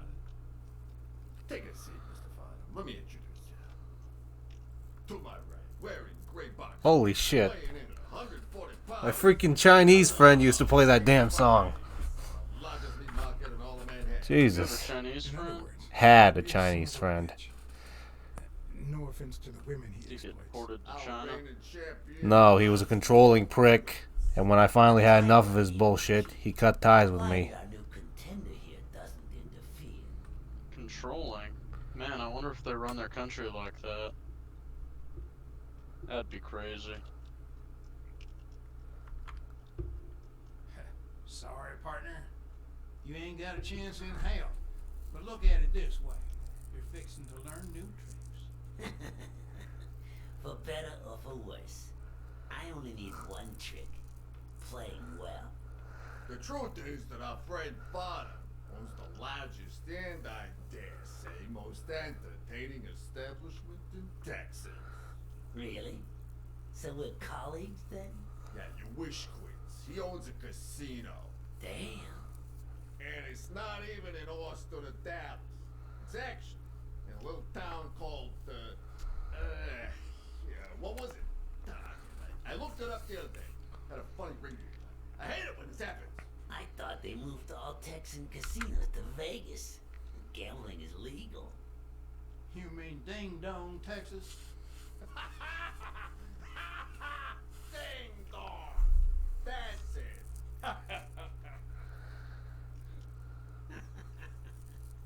Who'd ever think of a name like that? Well, casino or no casino, let's just hope he doesn't keep as many aces up his sleeve as the late Ventimiglia, huh? Amen. To my left, wearing brown boxes and weighing in at 396 pounds, Frank, show some respect, huh? the hospitality tycoon, Polly.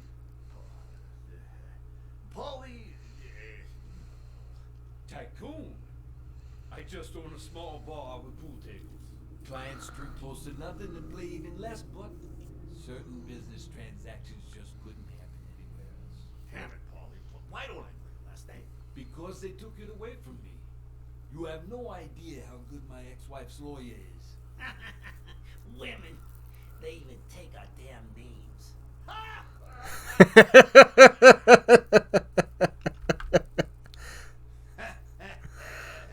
You're too much, Polly.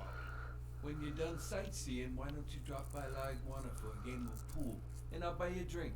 But I have to warn you, my clientele isn't crazy about furry fellas such as yourself. Oh, for fuck's sake, Blacksad. Thanks. I love me some pool. Perfect. It'll be my pleasure. You're looking to start your own pool business, Farnham? This guy here wants to start a boxing association in Texas. Guess who he's turning to for advice? To be honest, several things got me worried, so I'd be much obliged for any counseling. So, what worries you? Those there athletes hooking up with each other, like Al Stone and Helen Moore. I see you subscribe to What's News. Yeah, my star box. The reigning champ. He's having an affair. America's sweetheart. Hey, I got nothing against those two idiots falling in love. Don't get me wrong, but it's taking a toll on his performance. I don't think he'll lose against Yale, but I'm starting to worry a bit. Bring out the bourbon. We're drying up here. I'll deal with a fresh deck, of course. We respect traditions in this establishment. Poker is as boring as it is simple. All you need to do is read people's faces.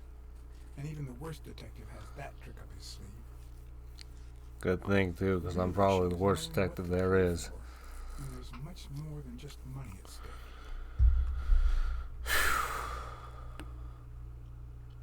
Hell yeah, I'm gonna play to win. Damn it. What again? How many games have you won, Farnham? Mark my words. Farnham will be calling his wife before the night is over. Ha! I'm glad the game isn't forcing me to play good. Hear about Kenny's wife? Pretty tragic, huh? What happened? Oh, plain bad luck. Hey, Farnham, I'm sure you know more about it than I do. Try to remember. Here we go again. Anyway, Kenny, thanks for fixing the game with Cassidy.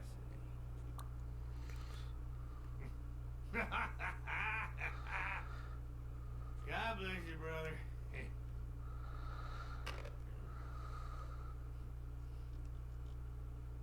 Craziest goddamn Texan in New York. And the poor fella's already got enough on his hands now that his wife. Tell me more about your first wife. Oh, right. Where were we? Same difference. Another drink?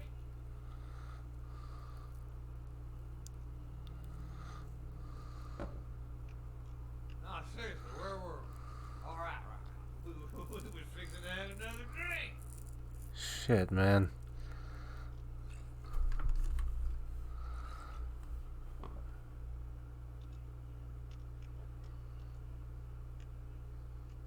I should have let him talk. Shit. Hey, it's coming back to me now. We were talking about my wife, right? One of them. Same difference. Damn! I don't like waiting. Kenny won't like it, but I'm not gonna sit here wondering. Billy, pass me the phone. Come on. Sometimes you get the feeling that it's all gone wrong, that you've made a terrible mistake.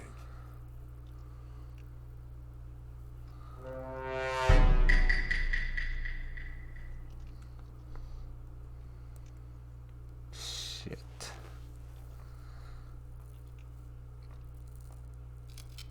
Sorry, did I say sometimes? Huh. No, that only happens once in a lifetime. Anyway, Kenny, thanks for fixing the game with Cassidy.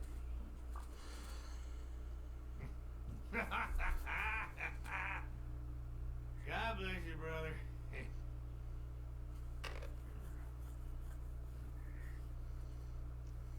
Craziest goddamn Texan in New York.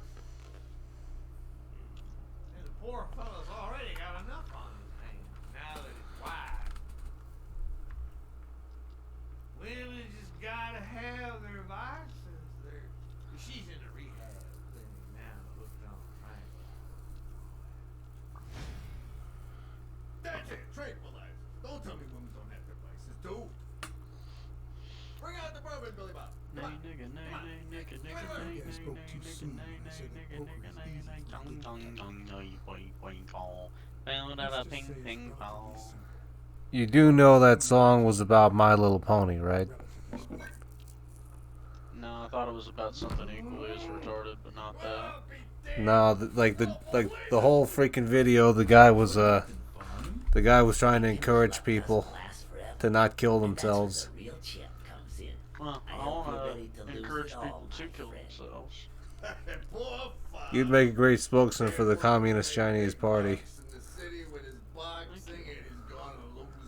Japs too. Yeah, and Koreans. Especially now that they're back to going full commie. Yeah.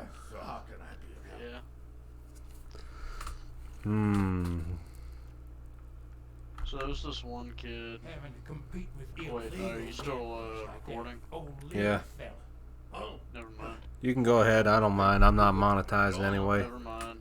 That son of a bitch killed one of my men and left the poor bastard on my damn porch. But he's a goner now. Ever since the sport got put on TV, Damn. people want a fair game, honest boxes, and no shady business. You can't break the law anymore like before. Nowadays, they gotta bribe those big network executives to negotiate for broadcasting rights.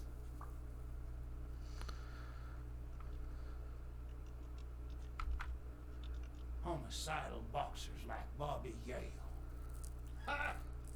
That's some piece of news, huh? Hey, I don't know if he did it, but the real problem is that the fight against my champ Stone might not even frickin' happen. The good news is that I've almost convinced the governor to let him out of prison on the day of the fight. Under police escort, that is. I bet you the audience gets a kick out of that. Come on, let's steal another hand before Quince accuses us of trying to break his winning streak. Ain't gonna happen.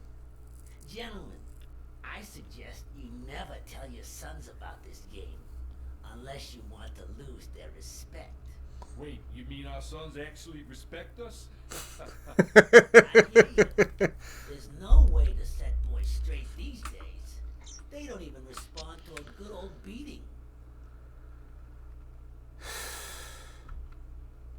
I dare say Texan boys do respond to a good beating. Hey, careful, Quince. You're talking to pro. So, Kenny told me you had quite a... Some days I wonder how much better or worse off I'd be if my daddy was the type to put hands on me. It's like on one hand I'm glad he didn't. But on the other hand, I can't help but wonder if I'd be more disciplined. That son of a bitch was about to choke on his own vomit. If I'd been a communist, perhaps the vision of a millionaire choking on his own vomit would have made my day. Even so, I doubt I could have just stood there and No, deserving or not, the man would live.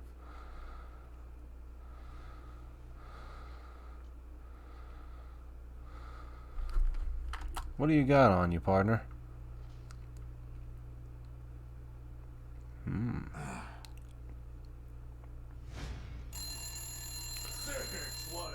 Bunch of jackasses. Deal with all of that. Oh, he's got 6 kids. Does it have to be now? Oh, never let kids near one of your daughters. Come on, Folly. Children are sacred. I won't lay a Cassidy. finger Jesus. until they're 12. After that, well, let's just say some men have needs that can only be met by a young girl that age, if you know what I mean. Jesus, he's a regular Jeffrey Epstein. If you lay those dirty hands on one of my girls, I kill you myself.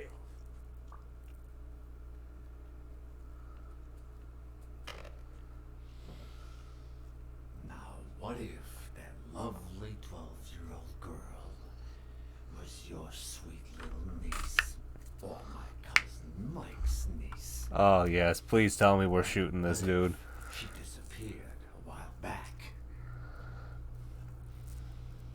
And what if she'd been taken to work uptown? In a brothel, huh? Oh, What do you shit. think about that? I don't know what you're talking about, Frank. Wait, is he threatening to do the same to his kid, or is he, Dare call me Frank. making a point? Billy Bob. It's 500 more. For washing up. It's a deal. Yes! Thank you. No flying off to Israel for you, pal. I had no idea the game would end like this. Please, to take my tokens, and that flying scumbag's tokens as well. Now, if you'll excuse me, I have some family matters to attend to. If you decide to go ahead with your new venture, call me, Fano. Much obliged, amigo. Behavior at last night's game was utterly insulting. Never contact me again or put an end to your pathetic life. If our common acquaintance should ask you about your business endeavors, tell him that boxing is too violent for you. Signed, Frank Cassidy.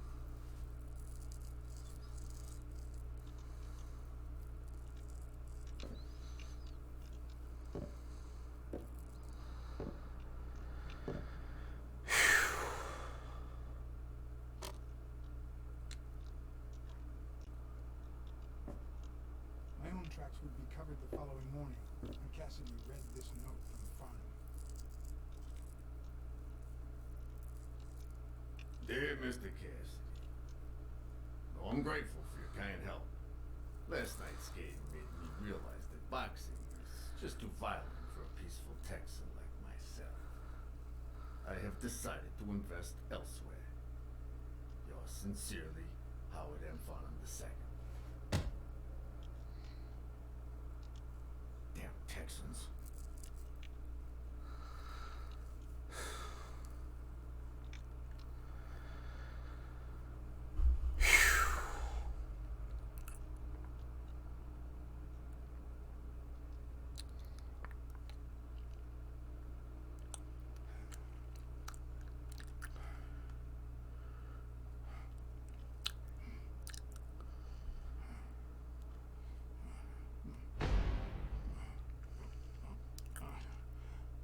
As for me, it was the first time in days that I had gone to bed without my daily dose. A real shame.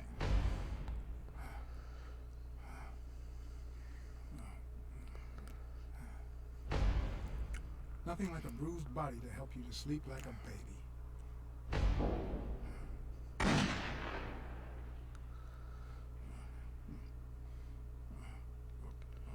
Maybe I should have given myself a beating. What are you talking about? You beat yourself up plenty, Blacksad.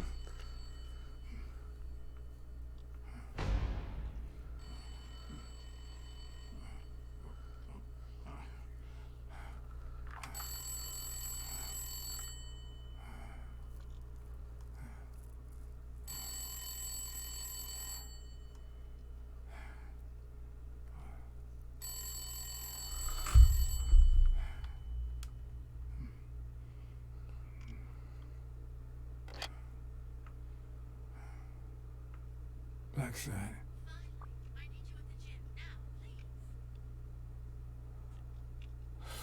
What's going on now? That sounded like... Who was that? That sounded like Mary.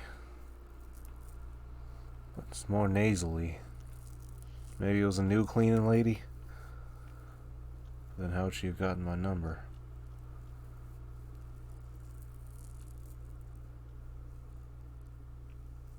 Damn. It was like this when I got here. When did you get here? I've been calling you for over an hour. Calm down. I'll take care of this. Had you already finished looking through these papers? I wish. Well, I guess you'll enjoy sorting all this again.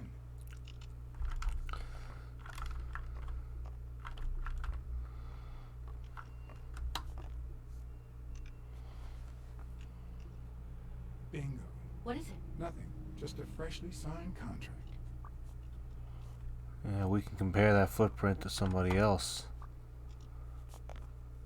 Signed a document with his foot. What are you doing? Do you like sardines? Excuse me? Do you like sardines? Ugh. Okay, so she doesn't like sardines.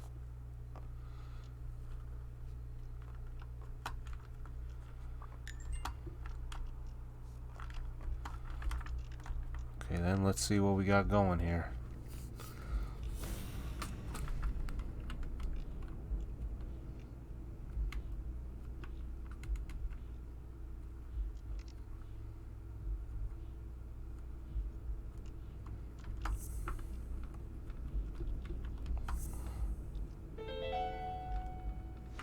No, the footprints don't match.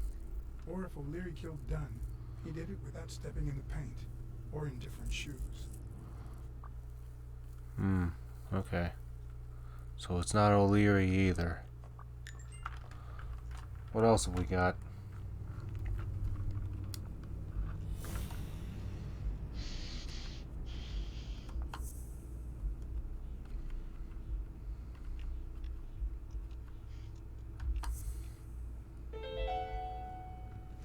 It's pretty clear that Helen Moore's cigarette case was a gift from O'Leary.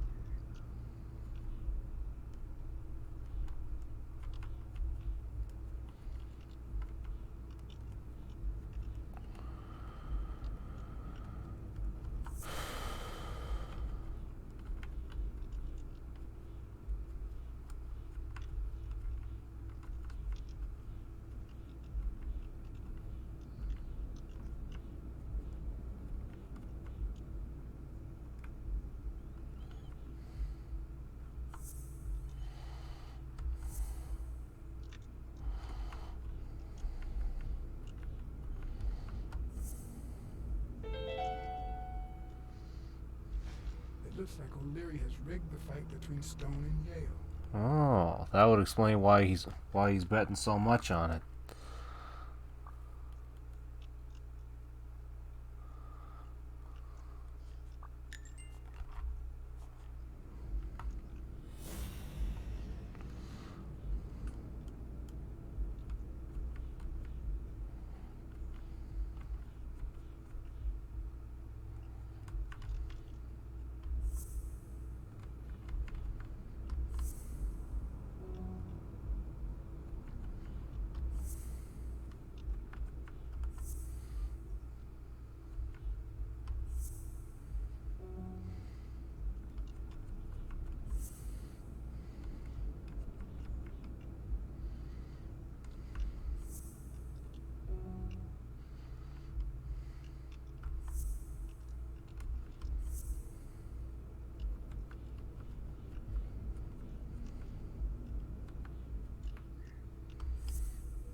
she's still in love, why does she claim she hates him?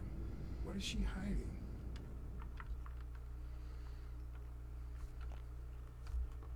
Okay. Not that I suspected otherwise, but it's obvious they weren't looking for money. Looks like the burglar isn't interested in bureaucracy. Did they take anything? No, although...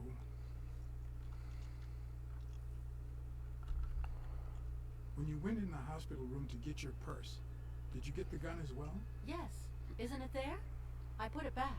Uh-oh. I'd rather not go through that again.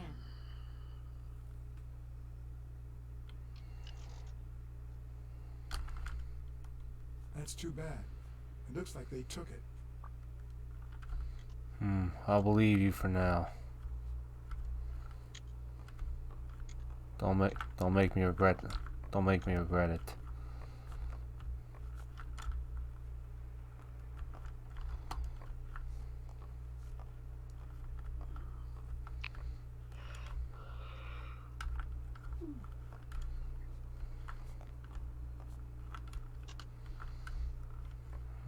Looks like everything I can look over.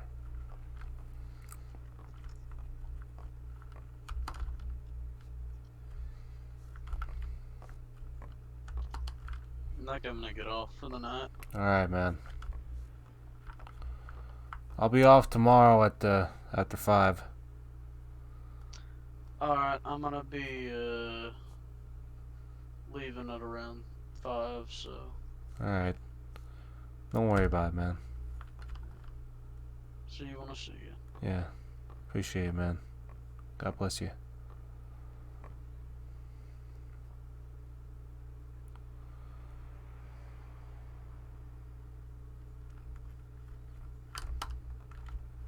Is this yours? I think it belongs to the new cleaning lady. Mary just wasn't working out, so she left. Clarice Freeman? Yes. You think she did this? Yeah, I should have guessed. I should have never given her that card. Damn it.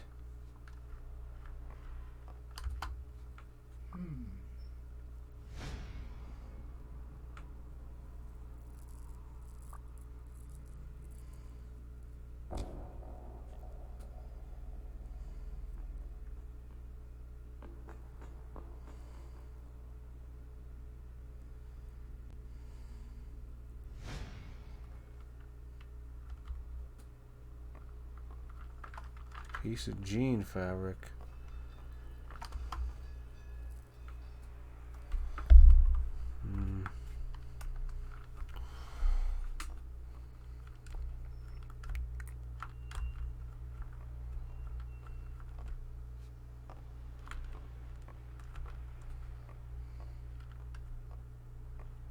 Wait here, please.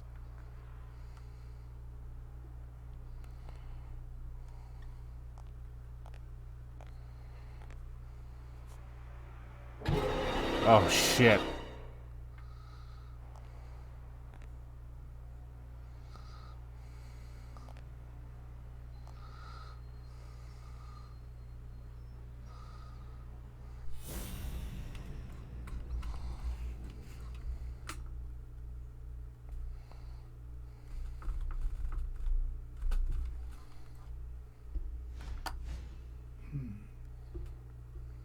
It's a blood stain.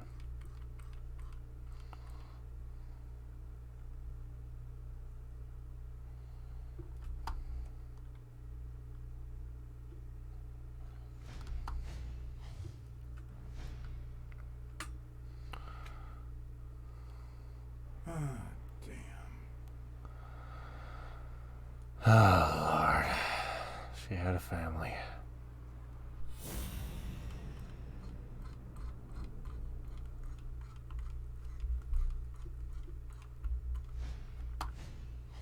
Could be a knife wound.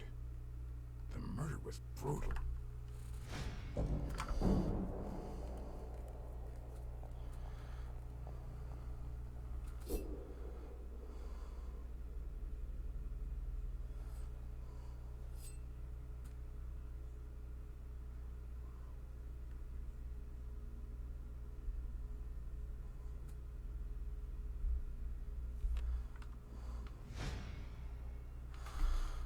Okay, there's one more thing I'm missing here.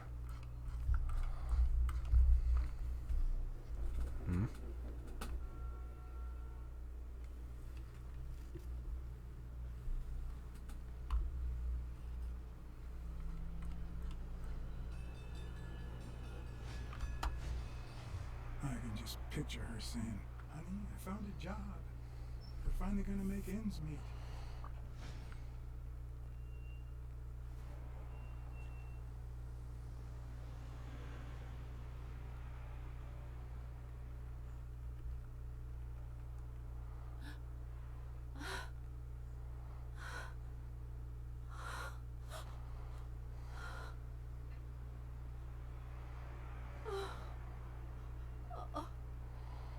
I want you to call the police, son, and then go straight to a friend's house. Don't even think about going home, and definitely don't come back here. I'm staying at a friend's house. I haven't even set foot in my father's place yet.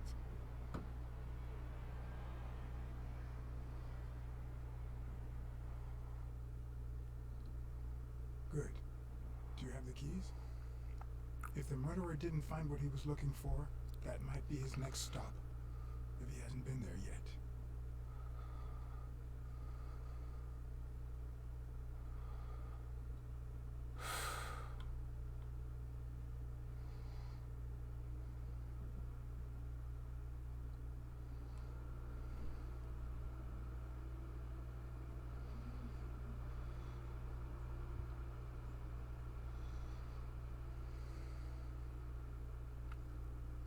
And things are really taking a turn. I mean, just when things can't get worse, they do. For once I had the keys to the place, which meant I wouldn't have to use my lockpicks hard.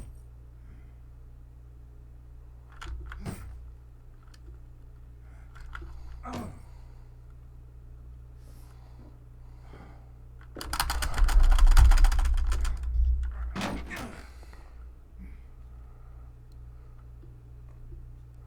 That's why I never trusted those damn things. You should have it double or even triple locked. It doesn't look like anyone picked the lock. That means either the door was unlocked or somebody else had the keys. Look at that. The guy sure had good taste. Yeah. Good for him. The art of boxing.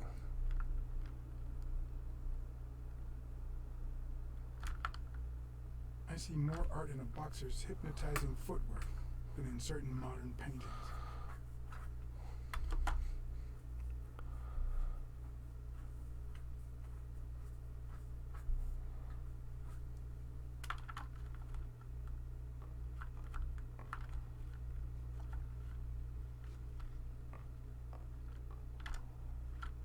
Wait, did I ever turn the music back on?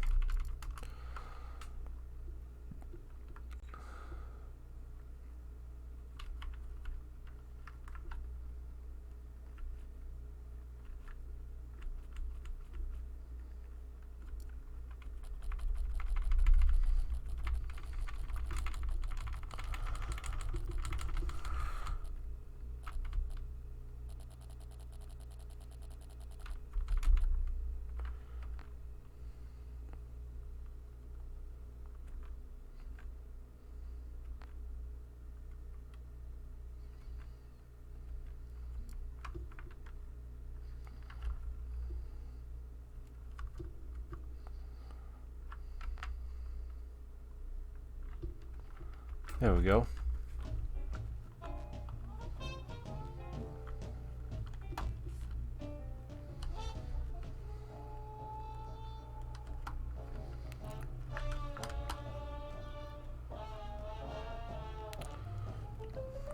Bartholomew Finn.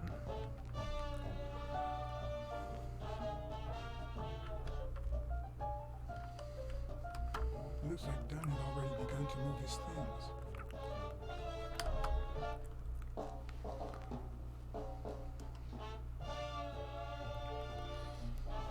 Dunn?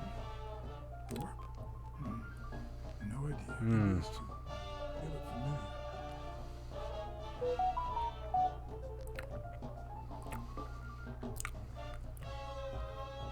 I know who that reptile is. I think. It's hard to believe that a pair of boxing fists could play something like this, although I'm sure he had the lungs for it. Yeah, that's true.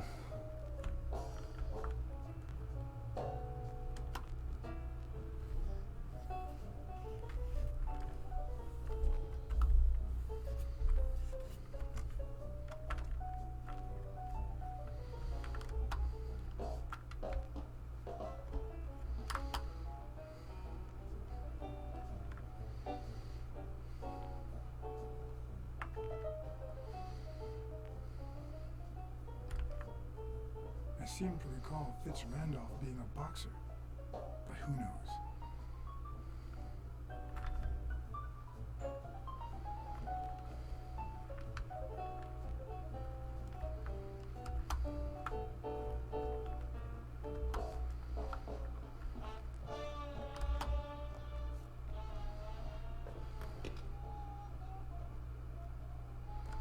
Ready-made meals on airplane trays in front of the TV.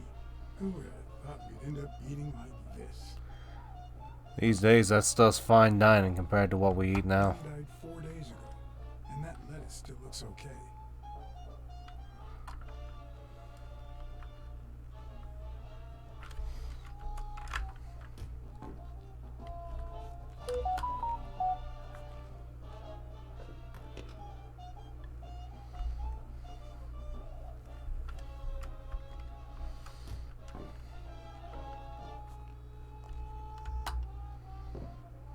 Sardines.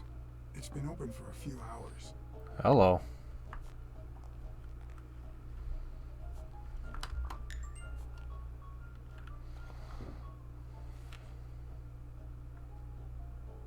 Property sale agreement. Of course. Now I see how Dunn bought the apartment he was going to share with Mary. This place has to be empty in 2 weeks for the new owners. I wonder if Sonia knows about this.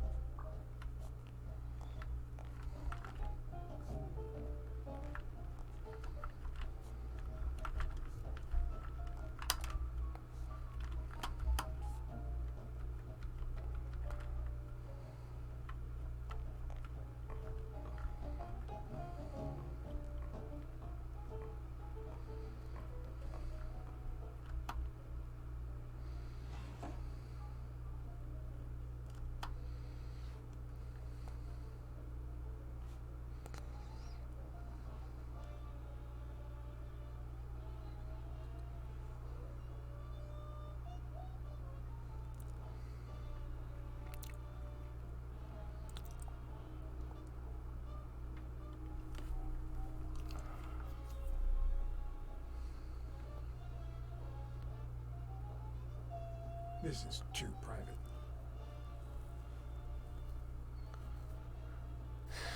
Come on, Blacksad, you're a detective. Yeah, respect for the dead, I guess. But not enough respect to not go through his other things.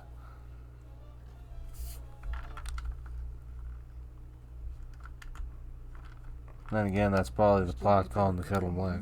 So many years later, with a new love, maybe we don't need to forget. Maybe pain just transforms into, I don't know, something. The kind of thing you keep with you. Damn.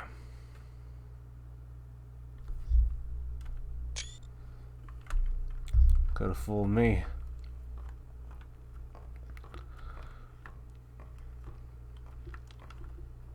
You know, I think that was Dunn's wife's name, according to Jake. Pretty good.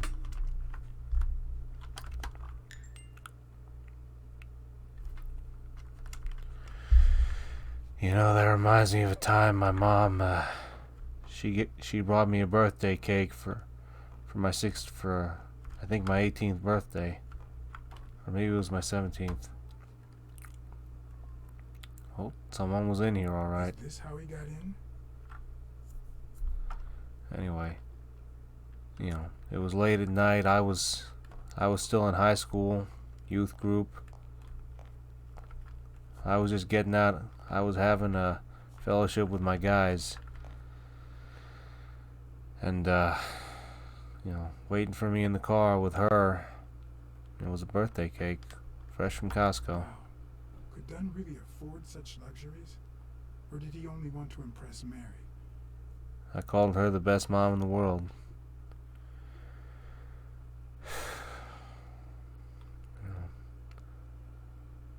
It's tough to remember those things when you're so damn pissed off or frustrated. When you're waiting out the door and they're still miles lagging behind you. Masculinity starts at work, George F. Lovelace.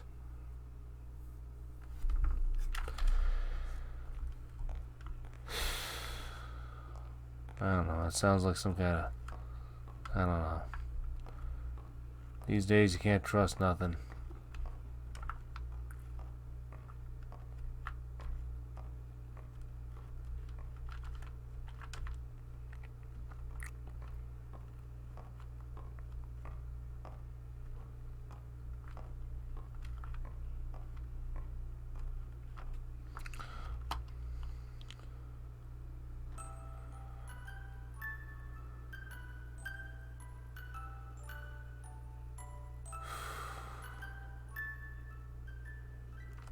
Could this be the origin of Sonia's interest in business management?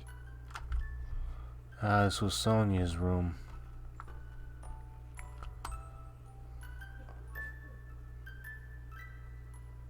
What's this doing here? Craig Sparrow. No matter how hard I look, I'm not getting anywhere.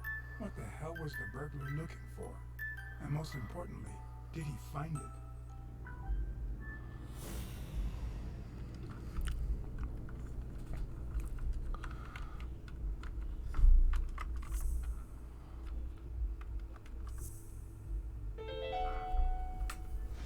It's pretty clear that the burglar came by the house before heading to the gym, which means he probably didn't find what he was looking for in here.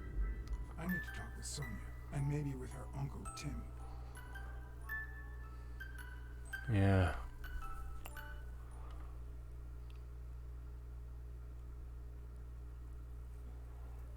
It brings back...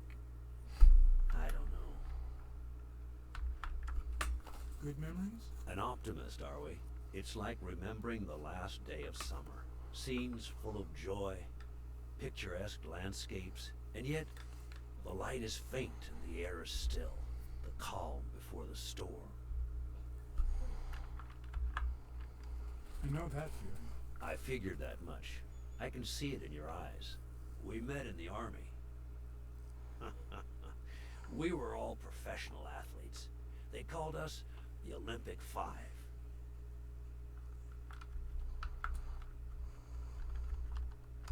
Who's the guy on the left?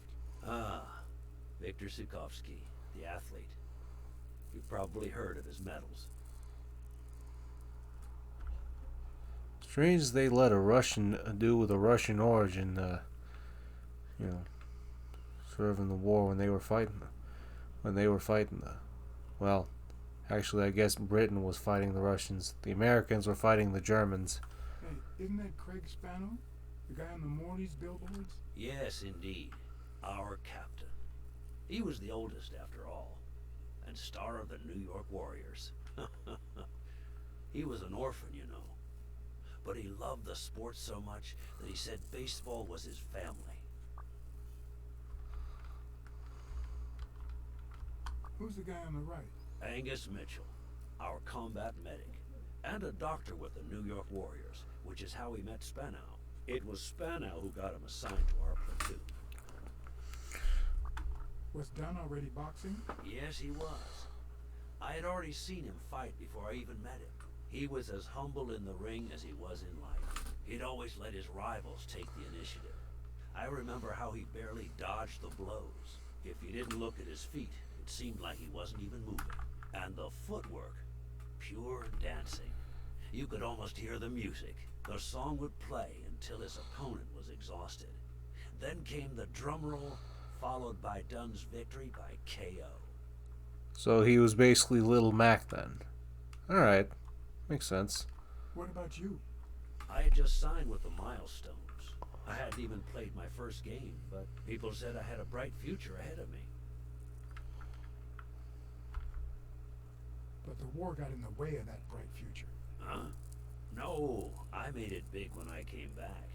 Best time of my life. Damn. Don't you remember that cop at the hospital? The one who let me in exchange for an autograph? Trust me, nobody calls you Iron Arm if you're just sitting on the bench. Oh yeah, that's right. Who would have thought that I'd end up becoming Tim Iron Legs Thorpe? What happened? I fought the Nazis for 2 years, up there in the sky, over Europe. And I never set foot in a field hospital. 3 years later, I crossed the street without looking. And look at me now. Damn. What happened to all of them? Zhukovsky died the same day they injured Dunn. Dunn received an honorable discharge and came home. He quit boxing and opened his gym. Mitchell was redeployed to a field hospital. Spano and I continued in the same unit, but nothing was ever the same. You see what I meant with the last day of summer. And after the war, well, who the hell cares? I do. What happened to Spano? Well, you've seen the billboards. He made it big time. When I was forced to retire, I got him some advertising deals. That's how I founded this agency. But then, something happened to him. He became sullen. He fell out of shape, and slowly but surely lost touch with reality. He withdrew from public life and broke off our friendship. Haven't heard from him in, 3 years? And believe me, I've tried to contact him.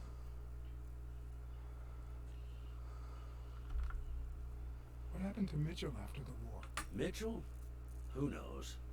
We lost touch. I hope he's doing well.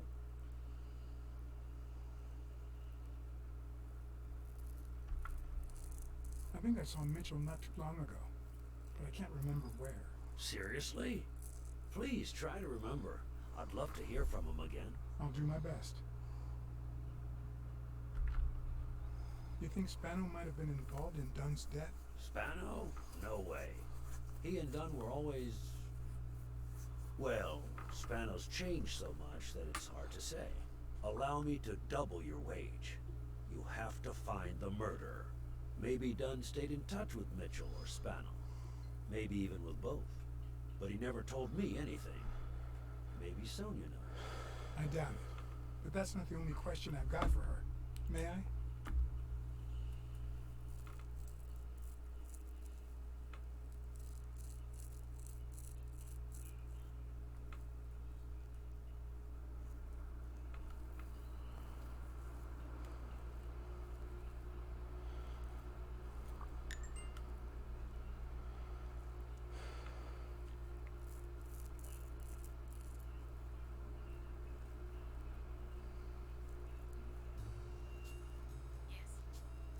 Sonia.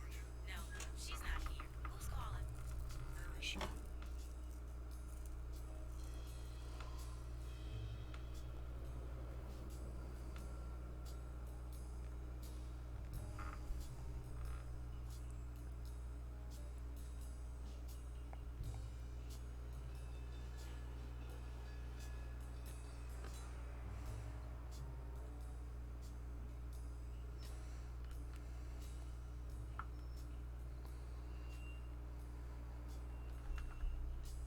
Please don't. Have you ever wished you'd never been born? What?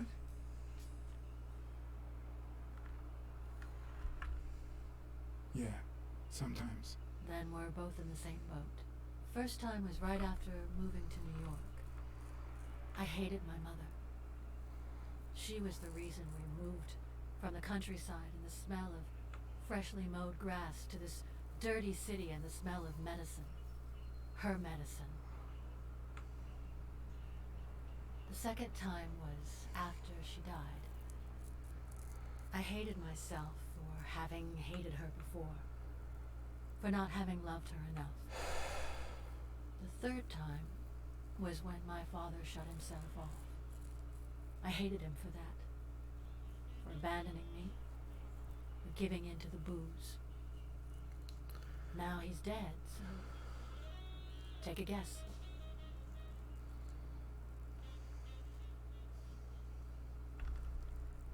You hate yourself for having hated him. Yes, but that's not the worst of it. The problem is I don't know how to live without hating him. Over the last few years, everything I've done was meant to push my father far away. To avoid being like him. To avoid making his same mistakes. Without him, I just don't know who I am. And you won't even let me hate Bobby, which might actually help me. The more you hate, the worse you feel. You think I don't know that? I need someone to blame. Shit. Without that someone, I have only myself to hate.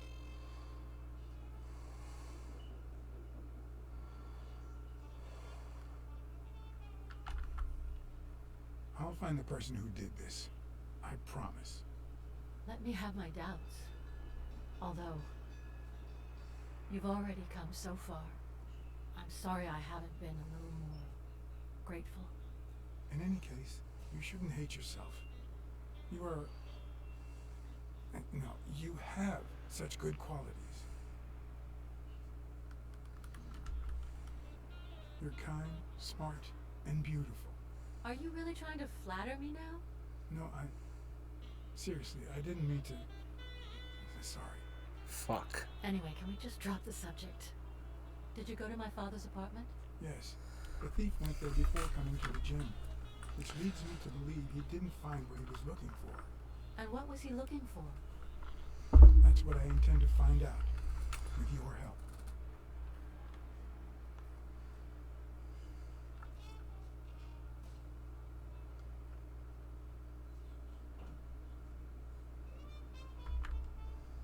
I saw your old room. That's embarrassing. Stop, or I'll end up hating you. Isn't that a good thing? I found a baseball glove with Spano's autograph in your room. Oh, I've never seen it. My father must have put it there, although I don't remember him having a signed glove.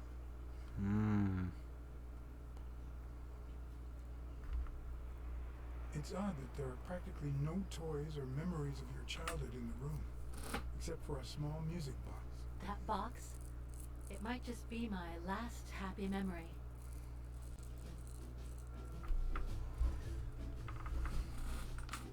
It's from before my mother got sick and we moved here.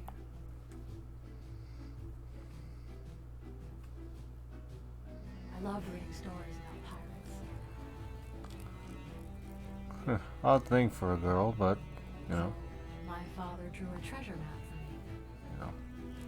I searched the Not whole saying I'm house complaining. one clue at a time. Ah, detective's instinct. I like it. Led me to this enormous tree in the yard where Daddy had put up a tire swing. X marks the spot, so I dug to find my treasure. I loved the music it played, the ballerina, and the little secret compartment. Secret compartment. Oh, the secrets I kept in there. I think it's the first time I heard you call your father Daddy. Really?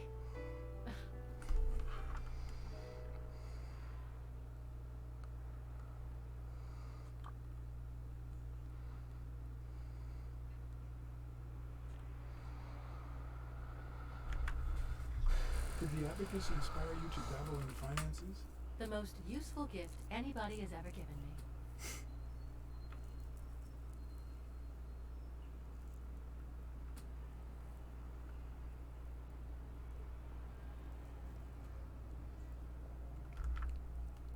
A gift from your Uncle Tim?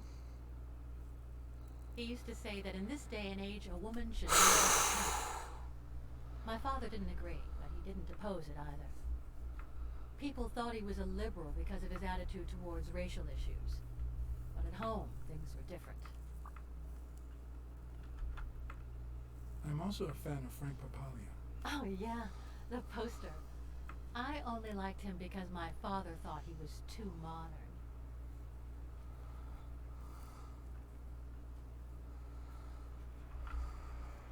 Your dad had great taste in music. So, better taste than I had as a child? Well, now you've put me on the spot. You don't know how happy that makes me. I found a picture taken during the war. The Olympic 5.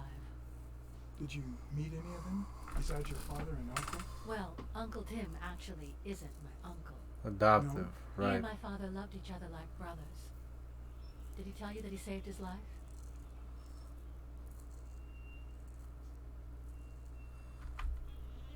Your father saved Thorpe? They were flying over Brittany in a 3-unit fighter plane. Zukovsky was the pilot, my father was the co-pilot, and my uncle manned the machine gun. Oh, that was dangerous. Suddenly, enemy fire killed Zukovsky and injured my father, which is why he never boxed again. My uncle jumped out of the gun turret, ran to the cockpit, and managed to pilot the plane to safety. Oh, the times my father told me that story. And now... Oh, so, okay. Thorpe saved none, okay.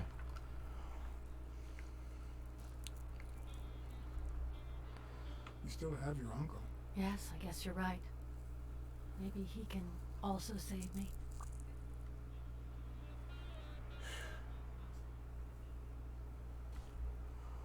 Did you ever meet Mitchell, the doctor?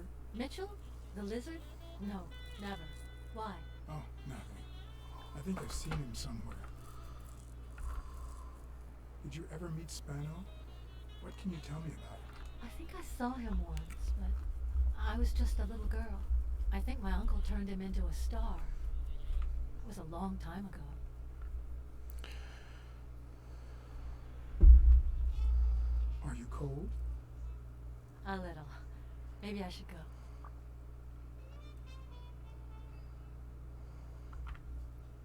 Wait, I still have a couple of questions for you. Your father sold his apartment. The new owners move in 2 weeks. What? I'm sorry. I think he used the money to buy a new place with Mary Purnell. You'll have to talk to her sooner or later. Yes. I guess I owe it to my father in spite of it all. Well, I think you've already answered all my questions. It's about time. I thought you were waiting for me to freeze out here. Anyway. Thanks for the company.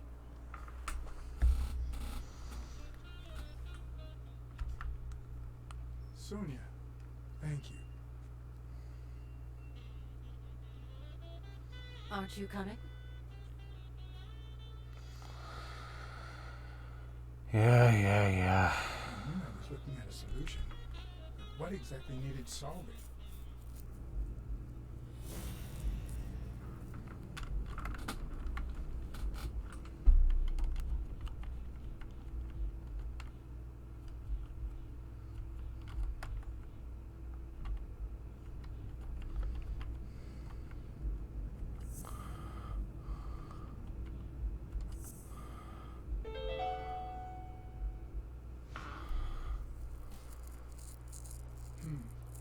Maybe Dunn used the same hiding place once more.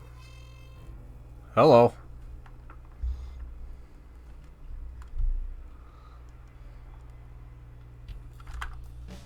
I'll never understand why detectives and criminals bust you while they fight each other in the picture. What a waste of breath.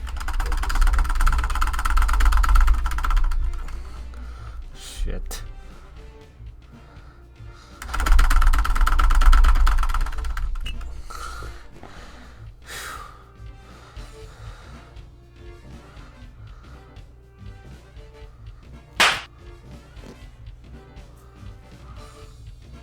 Oh, now it's on, pal. It's not the lack of credibility in the screenplay that bothers me. Plus, it's actually pretty handy.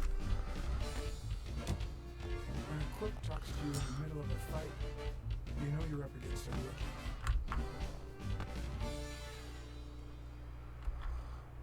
And if he doesn't even say, "Help me, please,"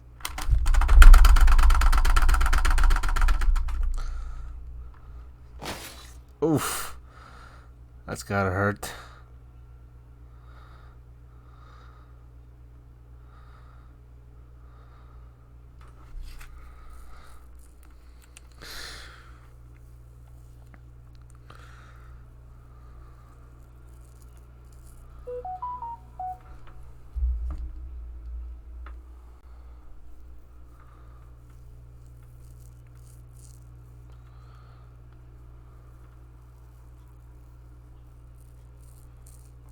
What did they say? Nothing serious. I lost another one of my 9 lives. Yeah, how many are we at now? This hurts. Got many left? I'm in the red.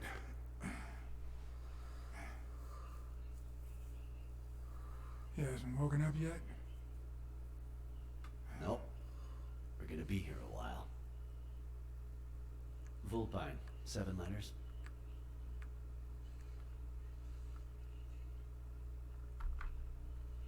Devious? You think that's the same thing? I don't know. Sounds a bit off to me.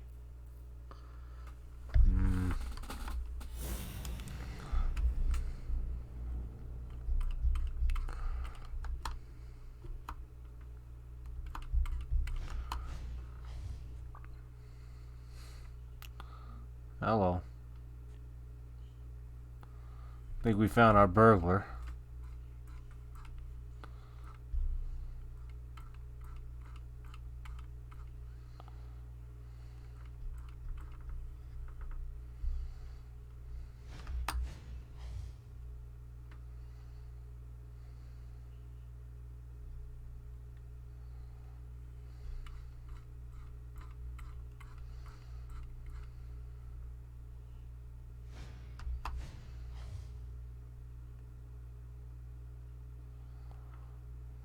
Yeah, I know his snout smells like sardines.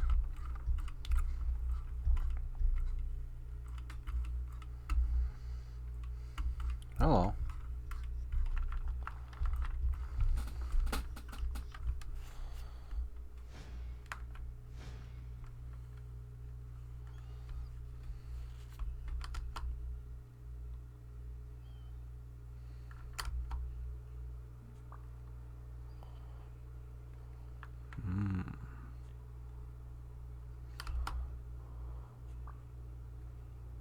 Hello.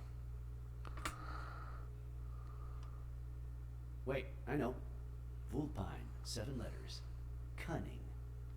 Nice one, buddy. What are you looking for? Nothing. Will he live? He'll live. So what have you found out? Randall Lee.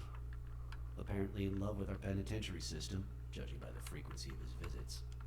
Theft, assault, extortion. You know, minor things of the sort. Any partners? Always works alone. He's never ratted out his employers, provided they exist. Did you find anything? Is this our man? Do you have proof?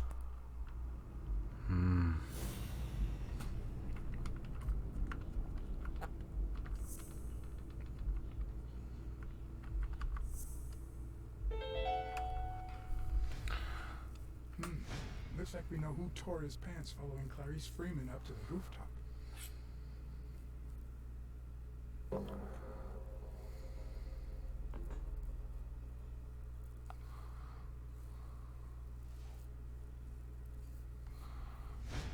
His pants have a tear in them. I found a piece of that same fabric at the gym, on the stairs that lead to the rooftop where we found the second body. Makes sense, but how many pairs of ripped pants are walking around New York City? I don't call that evidence. You can compare it.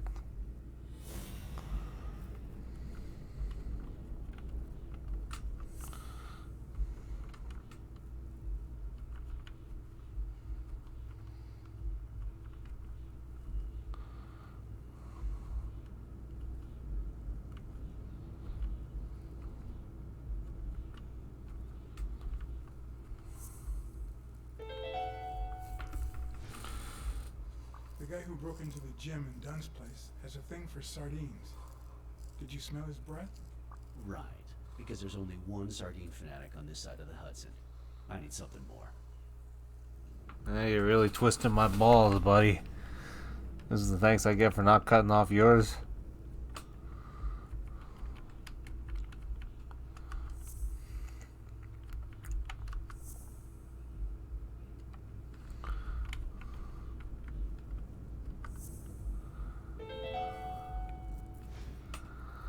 I saw footprints from those very same shoes next to both the gym murders. Unless you're telling me that shoe is a limited edition, I'm gonna need something else. Come on, I know it's all circumstantial, but come on, man.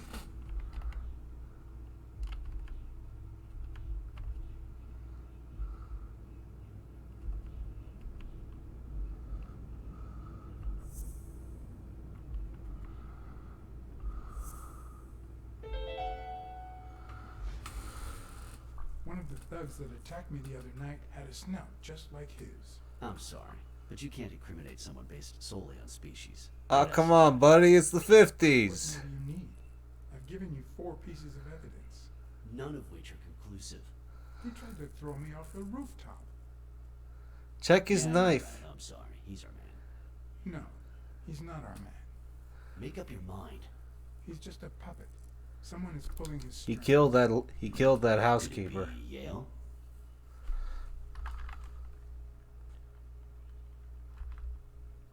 He's hiding something for sure. But I don't think he did it. By the way, was he discharged? His room is empty. They let him out yesterday. He's in police custody now. You can tell he's an athlete. Made quite the comeback. Anyone else would have taken 10 times as long. Anyway, he better be fine. You know they've ordered me to escort him to Madison Square Garden on the day of the fight.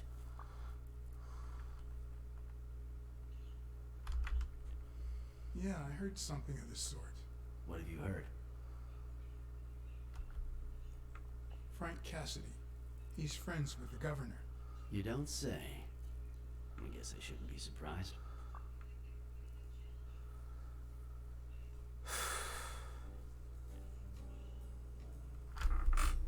Quick, what do you want? Good cop or bad cop? I'm the bad guy.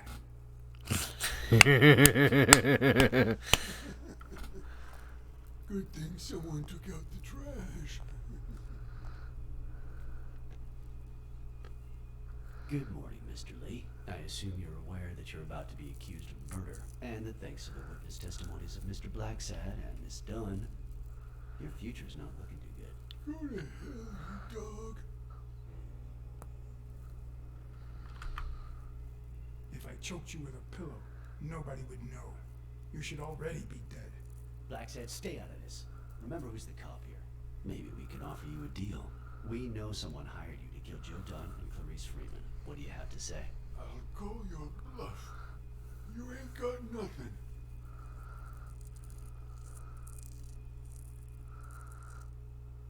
Shit. Your friend the Hellhorse doesn't seem to feel that way. Although I'm afraid he won't be talking anymore. Shut up, or I'll kick you out. If you tell us who hired you, we'll help you. What can you offer me? How much is your life worth to you? Don't pay attention to him, Mr. Lee. We aren't vigilantes. But we can significantly reduce your sentence. That's a start. But it's Hell yeah. not enough. I want in on the witness protection program. New city, new job, new identity, and a clean police record. Are you shitting me here? That's the only way I'll talk. Meanwhile, I want police protection 24/7. Give me. I'm afraid that. Oh shit! Watch out! You okay, buddy?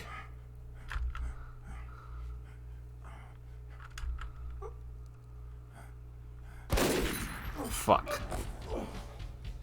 Thanks for standing still, wanker. I'm afraid that. Watch out!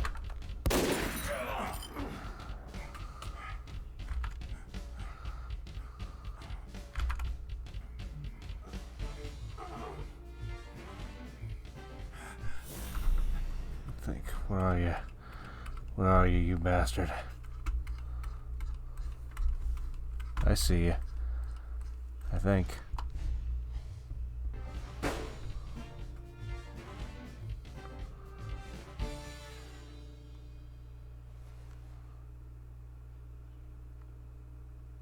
I know you're a war veteran and all, but making a shot from that distance with a 6-shooter would be pretty much impossible.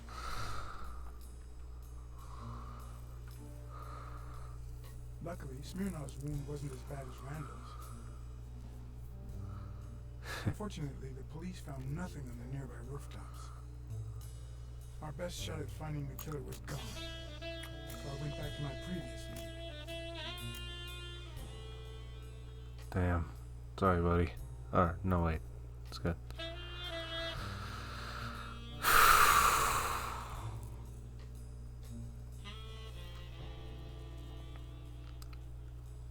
If only that happened to every murderer who wanted police protection and a new identity.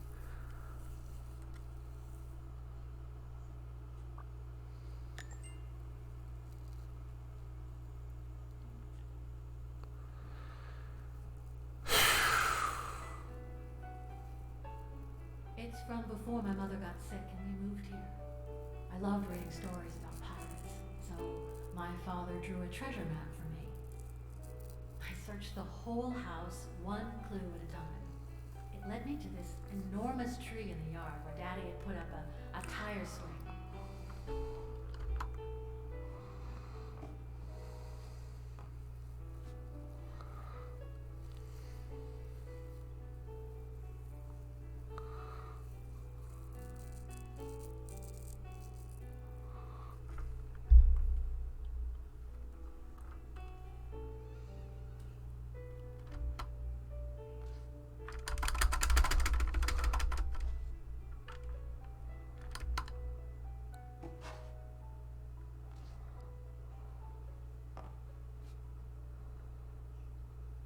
I bet this is what that anteater was looking for.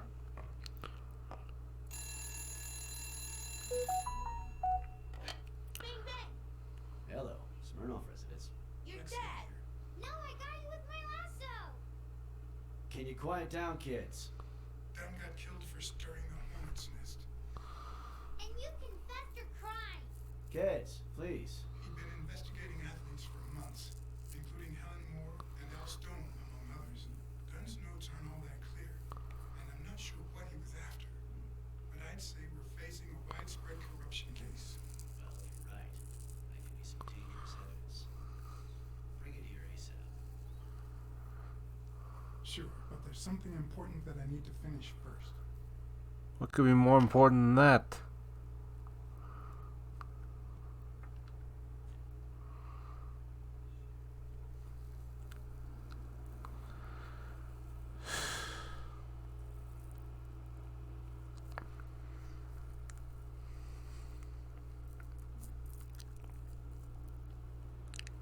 I wanted to follow a certain lead on my own before Smirnoff had the chance to see anything.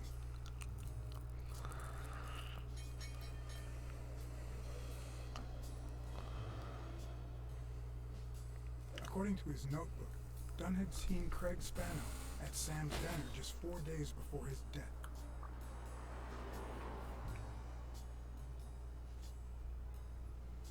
Get out of here, pussy! I have some questions for you. Oh, well, maybe I don't have answers for a pussy. It might have been easier to slap the information out of him, but I decided to trust in a universal truth. Everyone is guilty of something.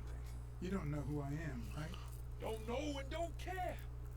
Come on, spit it out.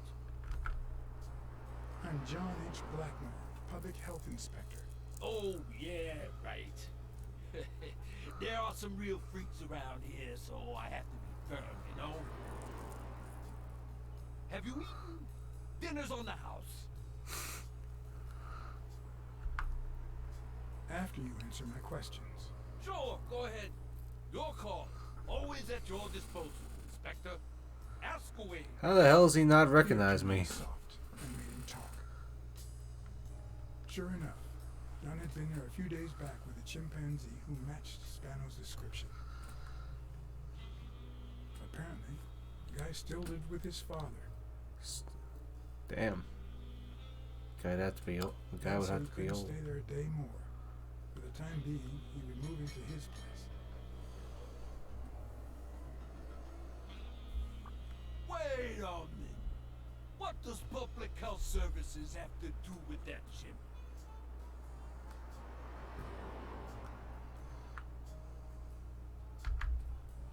The chimp died of food poisoning. But wait, he didn't even eat. Shit. Which is even worse.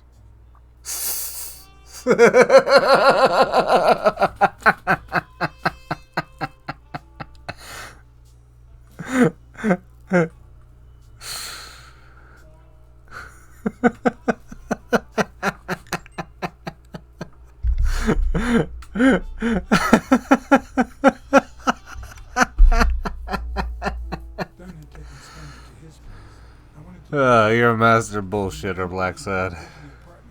Spano fled to his former address, but where could that be?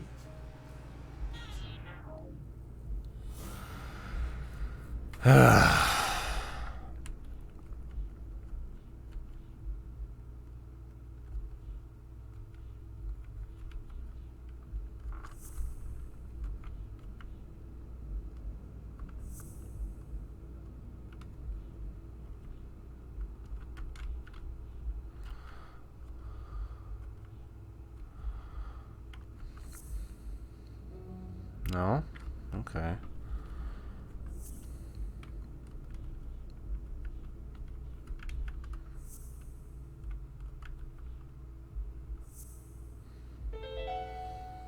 Something to do with baseball. Gotcha.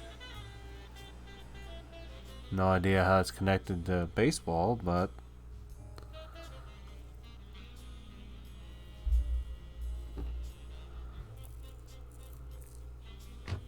If the living have rich and poor neighborhoods, so do the dead.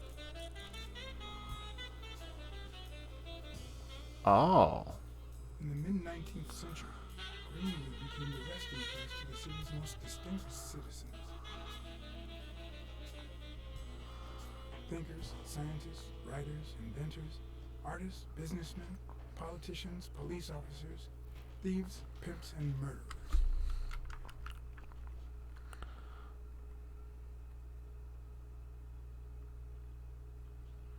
Here lie the bodies of the soulless minds that raised New York from the ground up. Couldn't have put it better myself. Now you know where to go to become somebody in the Big Apple.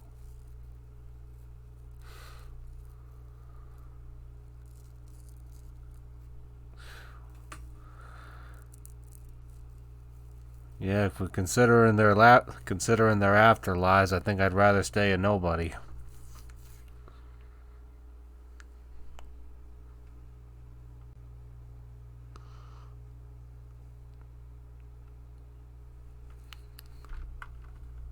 Anyway, guys, it's almost 10:30, and I gotta get up early tomorrow, so I'm gonna. Oh yeah.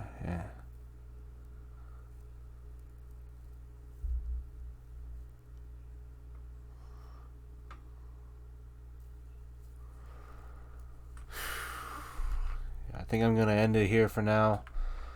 The next part I'm hoping could be the last part, but I guess we'll see. Anyway, guys, I'm Slayer Joe 31, and I'll catch you guys in the next one. Take care, peace out, and God bless.